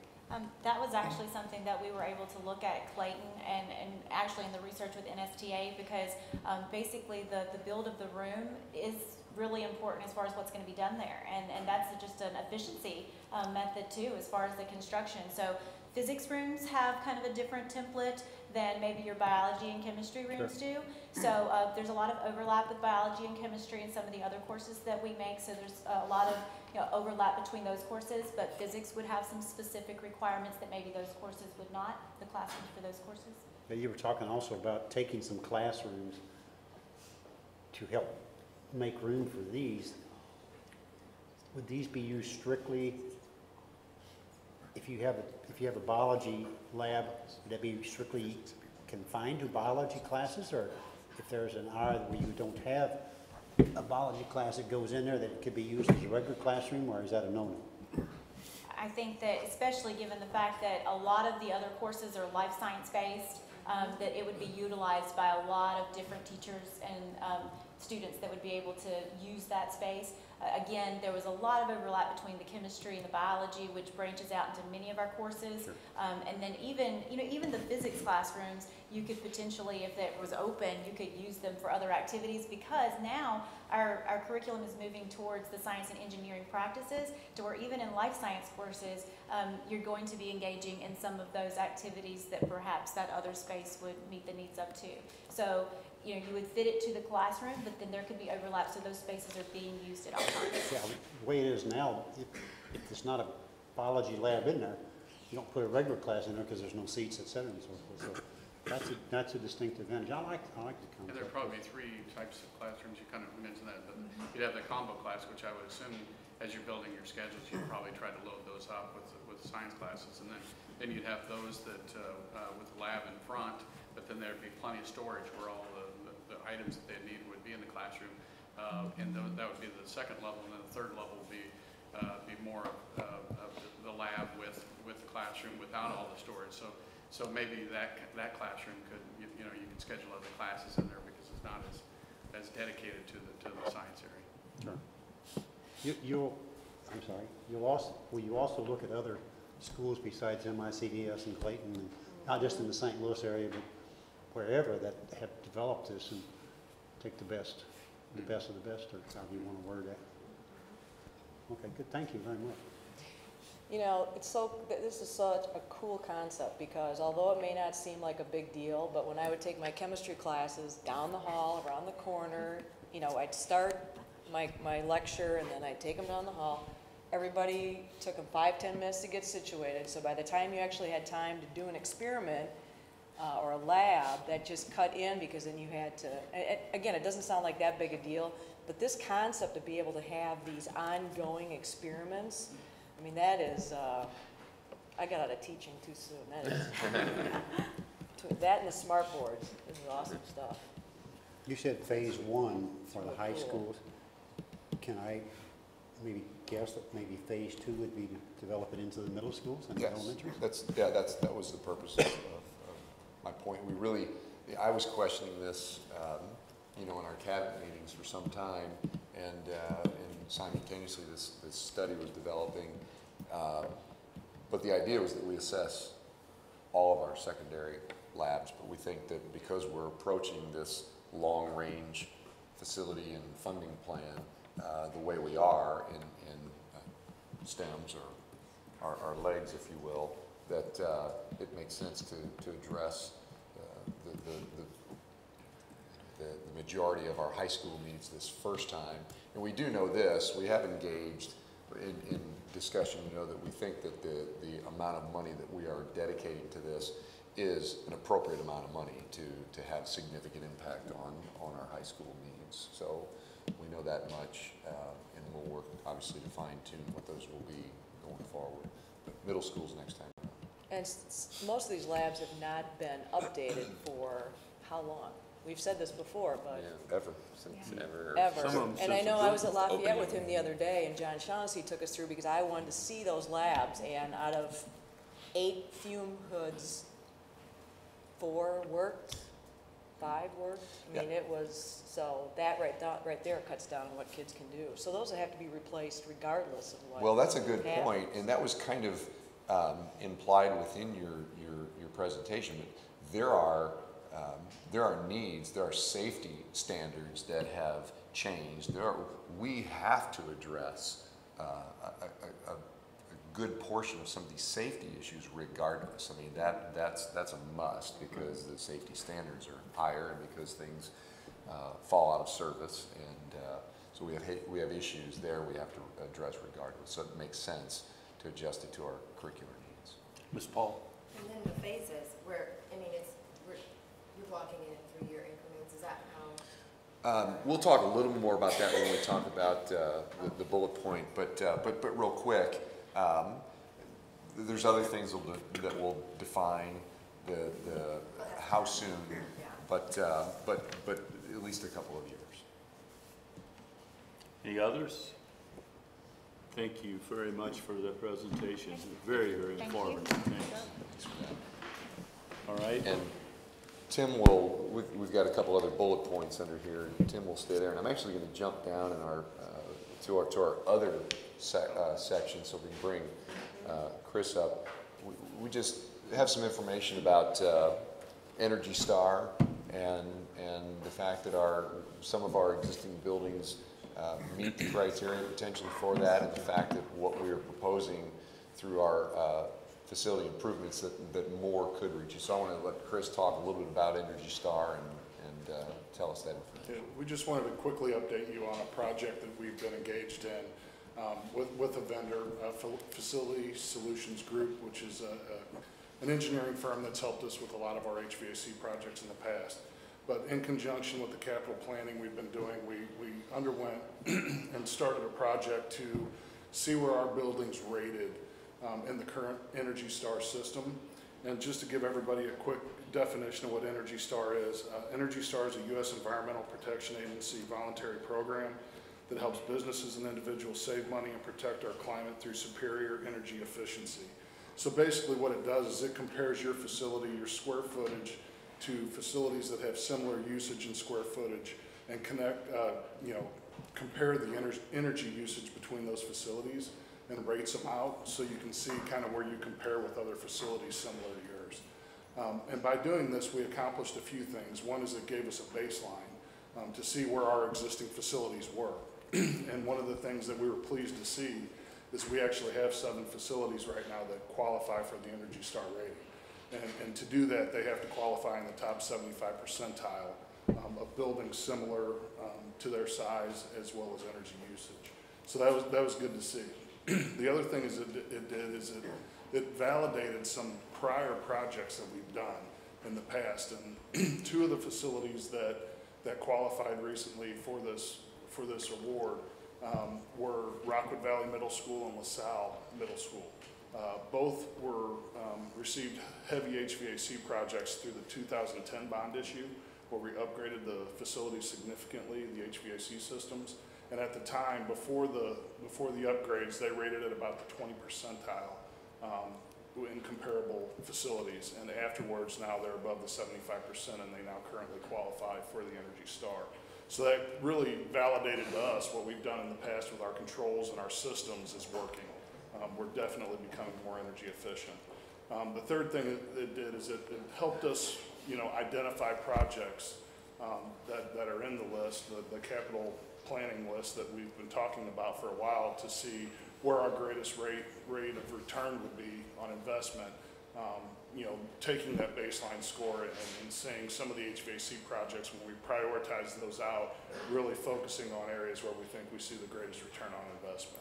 So it really tied into this whole project that we've been dealing with the capital planning. And just quickly, I'd like to go through a couple specific projects to just let you know what the impact would be on our Energy Star rating if we were able to do these projects. One is Cullison Elementary. One of the things we've talked about, there was questions as, we know it's an older facility. We're looking at putting $1.4 million into the exterior of the building to solve some water issues and some window system issues and door system issues. And the question's been raised, and rightfully so, is it worth putting that kind of money into that facility? One of the things we found through this process is that Cullison actually rates out at a 68% right now as it sits as far as an Energy Star rating. So what that's done, it really validated to us that yes, the infrastructure of the building is good, the HVAC systems, the electrical systems, they're good. So it warrants the expense that we've suggested that we do to really solve the envelope problems of that building. So that's one specific project that we would definitely, I would have no doubt that after that project was complete, that school would qualify for an Energy Star rating. Just the HVAC cycle replacements, we know we have several buildings that are close to that 75%. So, and we know that we have a lot of old systems out there that are energy hogs, and by replacing those systems, we know that we'll be able to probably double the amount of schools that we have that qualify for this award right now. Roofing cycle replacement would contribute to that as well.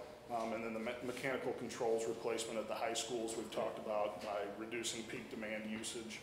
That would all really gear us towards, more energy efficient schools and gear us towards the Energy Star rating. The one thing to point out is there is no monetary award for qualifying for Energy Star. They're not going to come give us a $50,000 check for doing it, but it does represent that you have an energy efficient building, and that's definitely going to impact your operating budget through lower, utility costs through the years. And one thing, when he says we qualify for Energy Star, that doesn't mean we have Energy Star. The statistics indicate that we could qualify, but there has to be a certification process. We have to go through a certification process. All the stuff that's been done right now has been done at no cost to the district from FSG, and at some point we may choose to want to go ahead and do the certification for our buildings, but I want to make that clear that we're not actually certified. The statistics just show that we could be. Questions for Chris? Anyone for Mr. Friend? That's great. Good points, Chris. Okay, the next leg of the discussion is really deals with the specific charge coming out of the last meeting, which was to come back to take a look at another look at the election calendar, opportunities, timing of when to potentially do the initial bond issue. We've touched on that before, and also to look at some potential ballot language. So I'm going to actually let Tim lead us through Do you have that discussion. Oh, there it is. Okay, this is the election calendar that the Department of Elementary and Secondary Education posts, and you can see that they have three tax type proposals: the waiver of the Prop C and the levy. So I'll focus on the bottom part of that, which is the bond issues. And you can see that every February, regardless of the year, requires 2/3. Every April requires 57.14%.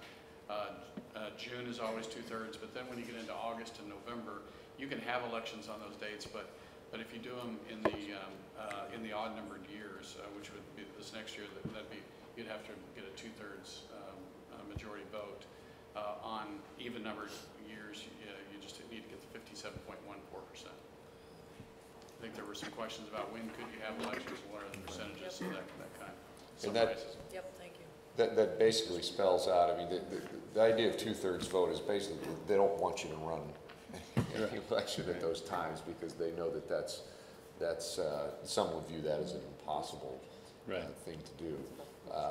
So really what it leaves for a bond issue for us in the coming months and years is either April of 2015 or April of 2016. And I want to remind everyone that we've talked before as the board considers that a big chunk of these projects would need to be summer projects, but they also have design, engineering, and architectural elements that take time. So just keep in mind that a bond issue April of 2015, the majority of projects are then going to be prepared and scheduled for the summer of 2016, and therefore a bond issue in April of 2016 is going to prepare the majority of projects for the summer of 2017. So just to have that perspective of the timeline that it plays out. The decision, I mean, wouldn't we have to make it by tonight? If you are interested in a April of 2015 bond issue similar to our board election, that all has to be certified and registered. I have to submit it Tuesday, which is next Tuesday, the 27th. Yes. Tonight or a special board meeting. Unless you have a special board meeting this weekend. Right. This weekend. Right. Well, the intent has been to we've talked about this over a number of board meetings in quite a few months. So I would say that if we're not ready to make a decision about 2015 tonight, that means we're not ready to do it in 2015, and then by default the decision would be to do it in 2016.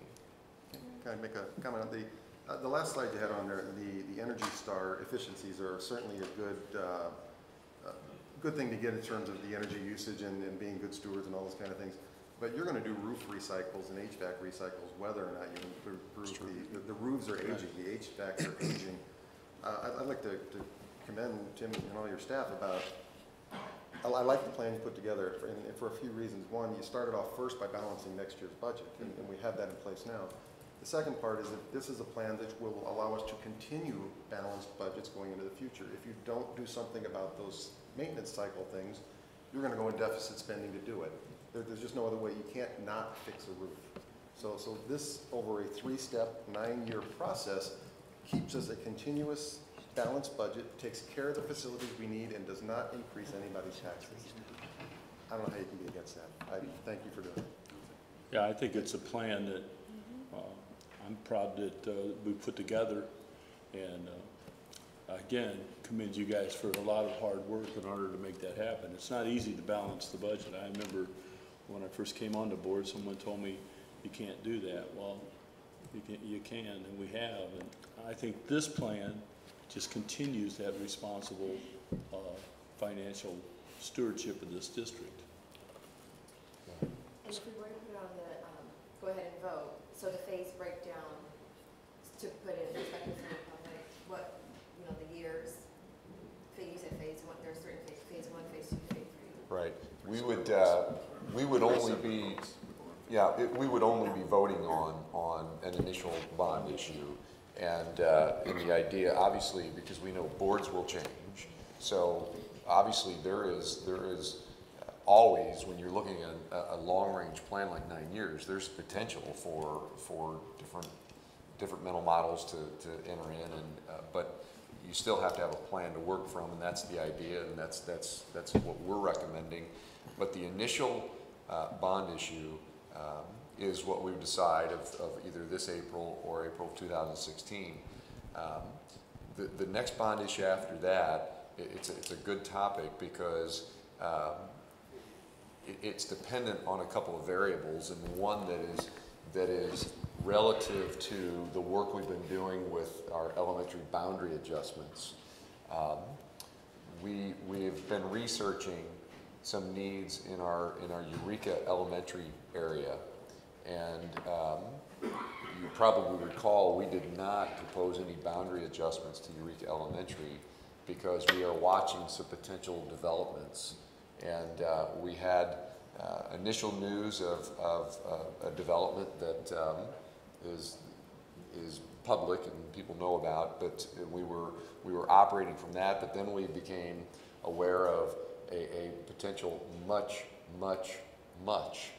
larger development that basically Eureka Elementary as it is would not suffice the needs. That caused us to do a couple of things. Eureka Elementary has needs, some significant, some we would always maintain that building, probably repurpose it if it wasn't a school building, but some we would still go ahead and address. Others we would not. Expanding the kitchen, it needs, that is a significant issue, but it makes no sense to pump a bunch of money into it if we're going to have a new Eureka Elementary. Now, why am I telling you all that? I'm telling you all that because we don't know the timing of that situation. So we've put those certain improvements for Eureka Elementary on hold while we monitor that. But I would suggest tonight that ultimately what will decide, Ms. Paul, what will decide the recommendation for a second phase or bond issue number 2 will be how that develops, whether that's 2 years, 3 years, or 4 years. But instead of making that an individual bond issue by itself, we would probably then just move to wrap in phase 2, and we would let news about that drive when that would be. Another way to answer your question is this, the vote just allows us to, the board is authorizing us to issue general obligation bonds. There is no set time period. Now we obviously have a plan behind that of a certain number of years and then a certain number of projects, and we have to focus on those projects. But we will probably not issue all of those bonds at once. So this would be you would authorize us to go to the ballot. The ballot then would say that you're authorized to issue so many bonds, And then depending upon which year we're going to actually do the projects, then we'll actually issue bonds in those years because we don't want to incur interest costs until we actually need to. So we're not required at this point to specify the number of years in the language, just the total dollar amount in the projects. Well, and I don't want to belabor this point, but Mr. Dole's point about the fact that this stuff's going to have to be done. I mean, HVACs and all this, roofs and so forth, they're going to have to be, if we had to dig into reserves, we run the risk of losing the kind of bond rating that we have currently that makes doing a bond issue more cost efficient. Am I correct in that? Right, if at some point, and we don't know what point at some point you would run the risk of that. Right. And to be clear, that is what you all have done in recent years. You have utilized reserves to pay for these things. You have also, in your budget building, utilized operating to pay for some capital needs, and that's somewhat how we adjusted to get a balanced budget this year. And obviously, this would also clear up some room in operating for needs there. So those are all good points. And we just got rated again as AAA, and as part of the conference call on that, they're very happy with where the board has set their targets. So we don't have any trouble right now, and they don't tell you when you get to that point, but they're happy with where the district is at this point. So could you pull up the bond language document? Because I think I would like to make a motion. Can I ask before we do that, since we're talking about $70 million, can we recap some of those expenses? And I do want to point out that I think we all agree using bonds to pay for maintenance and technology is not ideal, but the decision was made 15, 20 years ago to move to this bond cycle. And while we all realize that ideally this should be, I'm not saying raise an operating levy, we should move this debt service levy to the operating side with a net zero effect. I don't think we can do that right now, but I think that should be our goal sooner rather than later. And in order to get there, we have to do some interim steps. And so based upon the discussion with the board and you're interested in going there, then we will make those steps. So by the time you get to that 9th and 10th year, we will be at the point where you definitely can do it. I think we need to move that way. I looked at some of the expenses. I pulled up the last meeting. We had a presentation. I don't know if you can pull that up, Deb, that recapped some of those projects. But I just kind of went through it. So we're looking at $70 million. Maybe you have it. Yeah, I can. $28 million for facilities, $12 million for technology, $5 million for turf and track, $10 million for curriculum, $2.9 million for a locker room, and then we kind of break it down a little bit more. I mean, does that sound? That's everything. Very good. That's in the range of Right. So if this doesn't pass, Tim, and maybe that's something maybe for you and your staff, what will we do? How will we as a district survive? I know we only have so many reserves. Where will we have to make cuts, and where will that impact? And if this does pass, where will this free up money in our operating budget, and what will we do with that freed up money? So I think the first thing that, such a great question, it's something that I always like to address. I don't want anybody to interpret me as a superintendent as suggesting that the sky is falling. Some would do that, and in some cases that's a strategy that superintendents and school districts use. You know, the beauty of public education is regardless of what you all decide on this tonight or at any given time or how we set a budget is the kids are still going to come.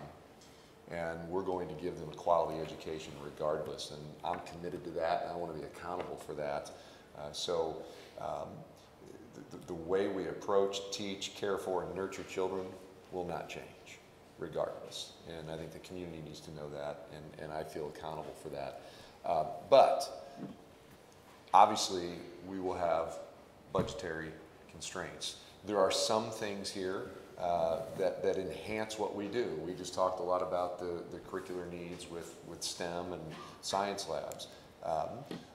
We would ultimately pare that down to address the safety standards that we have to, and that would probably be significantly less. Obviously, we would stay with the facilities that we currently have when it comes to our fields. Unfortunately, we're actually spending more money doing that than what we would through what we're proposing, and that's proven by our own numbers and our own expenses. So we obviously would adjust the budget, and ultimately at some point in time, whether we do it next year, we would have to deficit spend to meet these needs. And we would have to carefully build a budget and thinking about that and decide what that's going to impact. The other end of the question of, does it free some things up? There are some technology pieces that are currently in our operating budget. Tim can talk more about the dollar amounts that we would pull out that would allow us to talk about something from the previous board meeting where we can align our curricular expense needs in advance so we can have the appropriate training, because right now the timing is really off in how we take care of our adoptions, our curricular adoptions, and that's a big chunk of what we would do going forward currently with our budget and the excess that we have as it is. We would do other similar ideas with any money that we would save. Yeah, there's $2 million for the capital in there, and I think Mr. Dole pointed out last time, it's really up to the board as to what you do with that, because we have $3 million a year in the bond, and we said that we have a $5 million need. So if you left that in technology, you'd have the 2 plus 3, so you'd be doing all the technology. But regardless of how you allocate that, there is $2 million worth of capital in the operating budget that you could make some other choices with if you chose to, Or if you had to. Yeah. Right. And I would like to say, you know, we toss out it's all about the kids, and I think we say that too lightly. I think we need to take it seriously, make it truly about the children, and put it back directly in the classroom. This money that we're able to free up. Can you pull that bond language back up, please? Because I'd like to make a motion. That bond language, Yeah, you had it back up to a little while The ago. dates one or the language, that one? This one right here. So we're talking Proposition 4. I make a motion to place Proposition 4 on the upcoming ballot on April 7th, 2015. I'll second that motion. Moved and seconded. Any questions or comments? Yeah, I do. I've heard from folks that are in support of this, very passionate about it. I've heard some folks that are adamantly opposed to it. And I would like to say that voters have the option to vote for directors, but they have very few chances to directly impact the outcomes in their local school districts.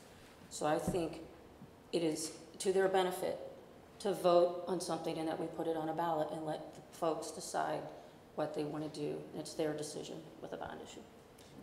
It really is the ultimate community engagement. I've said that so often. I've watched school districts spend tens of thousands of dollars to bring people in and get opinions. We have some of those processes in place. We've done some of that in the past, pre this effort. But ultimately, the ultimate community engagement is to put it to the voters and see if they are interested in what we've presented. And there are other options, and I think it's important. We will make sure that this is clear going forward. We could have pressed for the concept of a dedicated levy earlier, which means we could be proposing a tax levy increase. We're trying to maintain that concept of the current tax rate. It's important for people to understand. You haven't heard me once say, and Ms. Rogers and I have talked about this a lot, you haven't heard me say a no tax increase bond issue. I think people feel deceived by that language. Clearly, there's a lot of dollars here that it costs to do these improvements, and the taxpayers foot that bill. And we want to be very clear and transparent and upfront about that. We're not trying to make people believe that there aren't costs for these. So we do extend the amount of time that we pay off our debt by doing that, and that creates more expenses, but it does maintain the current tax rate, which is something Rockwood has done for many, many years. And I think that when we have needs that we cannot ignore, push comes to shove sometime. Either we're going into deficit spending, we're doing something, or we're going out for tax increases, or we're trying to be good stewards and consider the needs of our taxpayers and create a long-range plan that addresses things over time, not in one fell swoop, and allows us to maintain the current tax rate. So that's why I think it's a sound decision, and I probably just repeated long-winded way what Matt Dole said a couple minutes ago in a very eloquent way. So I just don't think we can stress that enough. Can I ask Tim if perhaps next meeting you can come and discuss the changes that we implemented after the state audit to our contracting and bidding processes, to go over and show how we've improved that process? If I could suggest, because that's one of the things that we're going to be doing is meeting and trying to break up the projects, and then from those projects we're going to try to determine which ones we can do internally. It may be a wise decision for us to actually hire staff in to do the supervision, so we don't have to pay the contractor rates for certain things, and then there will be contractors. So we're going to sit down and start going through all of that, and then we're going to go through it with Dr. Knows. It might be better, you'd get better information if we waited until that process completed, and then we come back to you saying, these are the projects and this is how we plan to execute the projects, and then you can give us your advice on that. That's an important note, that there were changes made about this whole process to respond to the auditor's report that are in place now that makes this a process a much better one. Yeah, we've definitely changed a lot of our practices. We're also using construction manager in the past, and it could be that when we look at some of these projects, we may still want to do that on some, but we're not doing wholesale. Some things we think we could probably manage ourselves, and other things we want to have others. So we want to have a little bit of time to kind of process that, and then bring that back. I want to be clear too, is the superintendent that you all hired and somebody that's studied the past and definitely looking into the future. I have no intent to repeat the past, and I want to be held accountable for that. I've said that when you all hired me. I said that, and we've carefully considered that in developing this plan, and no intention of repeating the past whatsoever. Okay, so it's been moved and seconded, correct, Ms. Vito? Yes. Would you like me to read the motion? Yes, please. Okay. Motion to place Proposition 4 on the ballot for April 7th, 2015. All right, any other questions or discussion? Ms. Vito, I'm going to request a roll call vote for that, please. Okay. Dr. Kinder? Yes, ma'am. Mr. Dole? Yes.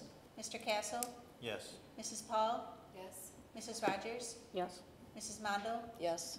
Mr. Brown? Enthusiastic, yes. Motion carries 7-0. Nice. There's an actual resolution, maybe I ask Lisa. If the motion needs to say you pass this resolution. Does we need the motion to say Why that? don't we just make a separate motion to approve the resolution that's... Because we've got to submit this resolution that you Okay. would approve. Okay. to Yeah, both two sides. Motion to approve the bond resolution As presented. as presented. For St. Louis Two County? of them, right? Both of them, one for Jefferson, one for St. Louis. Yeah, for both counties, Jefferson County Both and counties. St. Louis County. Are we all on the, Do we need two or one? Are there two? Yes, We have one two. for each county. Yeah, then let's go ahead. You can make one motion to approve both resolutions. I'd like to make that motion Motion to approve the bond resolution for both. for both counties as presented. Second. seconded by Dr. Kinder? Any questions or discussion? Ms. Vito, roll call again, please. Mr. Castle? Yes. Mrs. Paul? Yes. Mrs. Rogers? Yes. Dr. Kinder? Yes, ma'am. Mr. Dole? Yes. Mrs. Mondo? Yes. Mr. Brown? Even more enthusiastic, yes. Motion carries 7-0. Very good. Thank you, guys, thank you. Very exciting. Proposed agenda for the February 5th, our lights have gone out here, Ms. Kettering, I don't know. I think I did something, I'm not sure I what I think did. I think Dr. Kinder foot's spilled actually over here coffee on almost them or there. something. No, it's just Go. a button. Go on, which one, this little button? Careful here. Is it off on? Stuff on it? The power strip. Did someone make that noise? I scared Dr. Kinder. I'm bothering you. All right. We can probably muscle through. Probably just Yeah, we one can. item. Yeah, does anyone have anything they would like to add to the proposed agenda for the February 5th, 2015? Like, I do want to confirm our gifted overview was moved from tonight. That's And been it will moved be on. on. Yes. And I would like to encourage those on the gifted committee and the gifted teachers to come to this presentation. When is that one again? Next week. February 5th? February 5th. I'm sorry, 2 weeks, next meeting. Right. And the board's reminded that we meet at 5 o'clock that evening as well. Yes. And Our meeting, this meeting starts at 7. as Right. normal, but The board will be here at 5 board because has a we work have session. business, but the public meeting will start at 7 as usual. Any? One thing that I want you all to be aware of about the agenda that could potentially change, you know, I mentioned that we would come back on the 5th with a final recommendation on the boundary adjustments. Tim has been working with the cartographer, and we want to make sure that we have very accurate boundaries before we mail those out to our families and our residents. And so it's taken a longer process. This out now.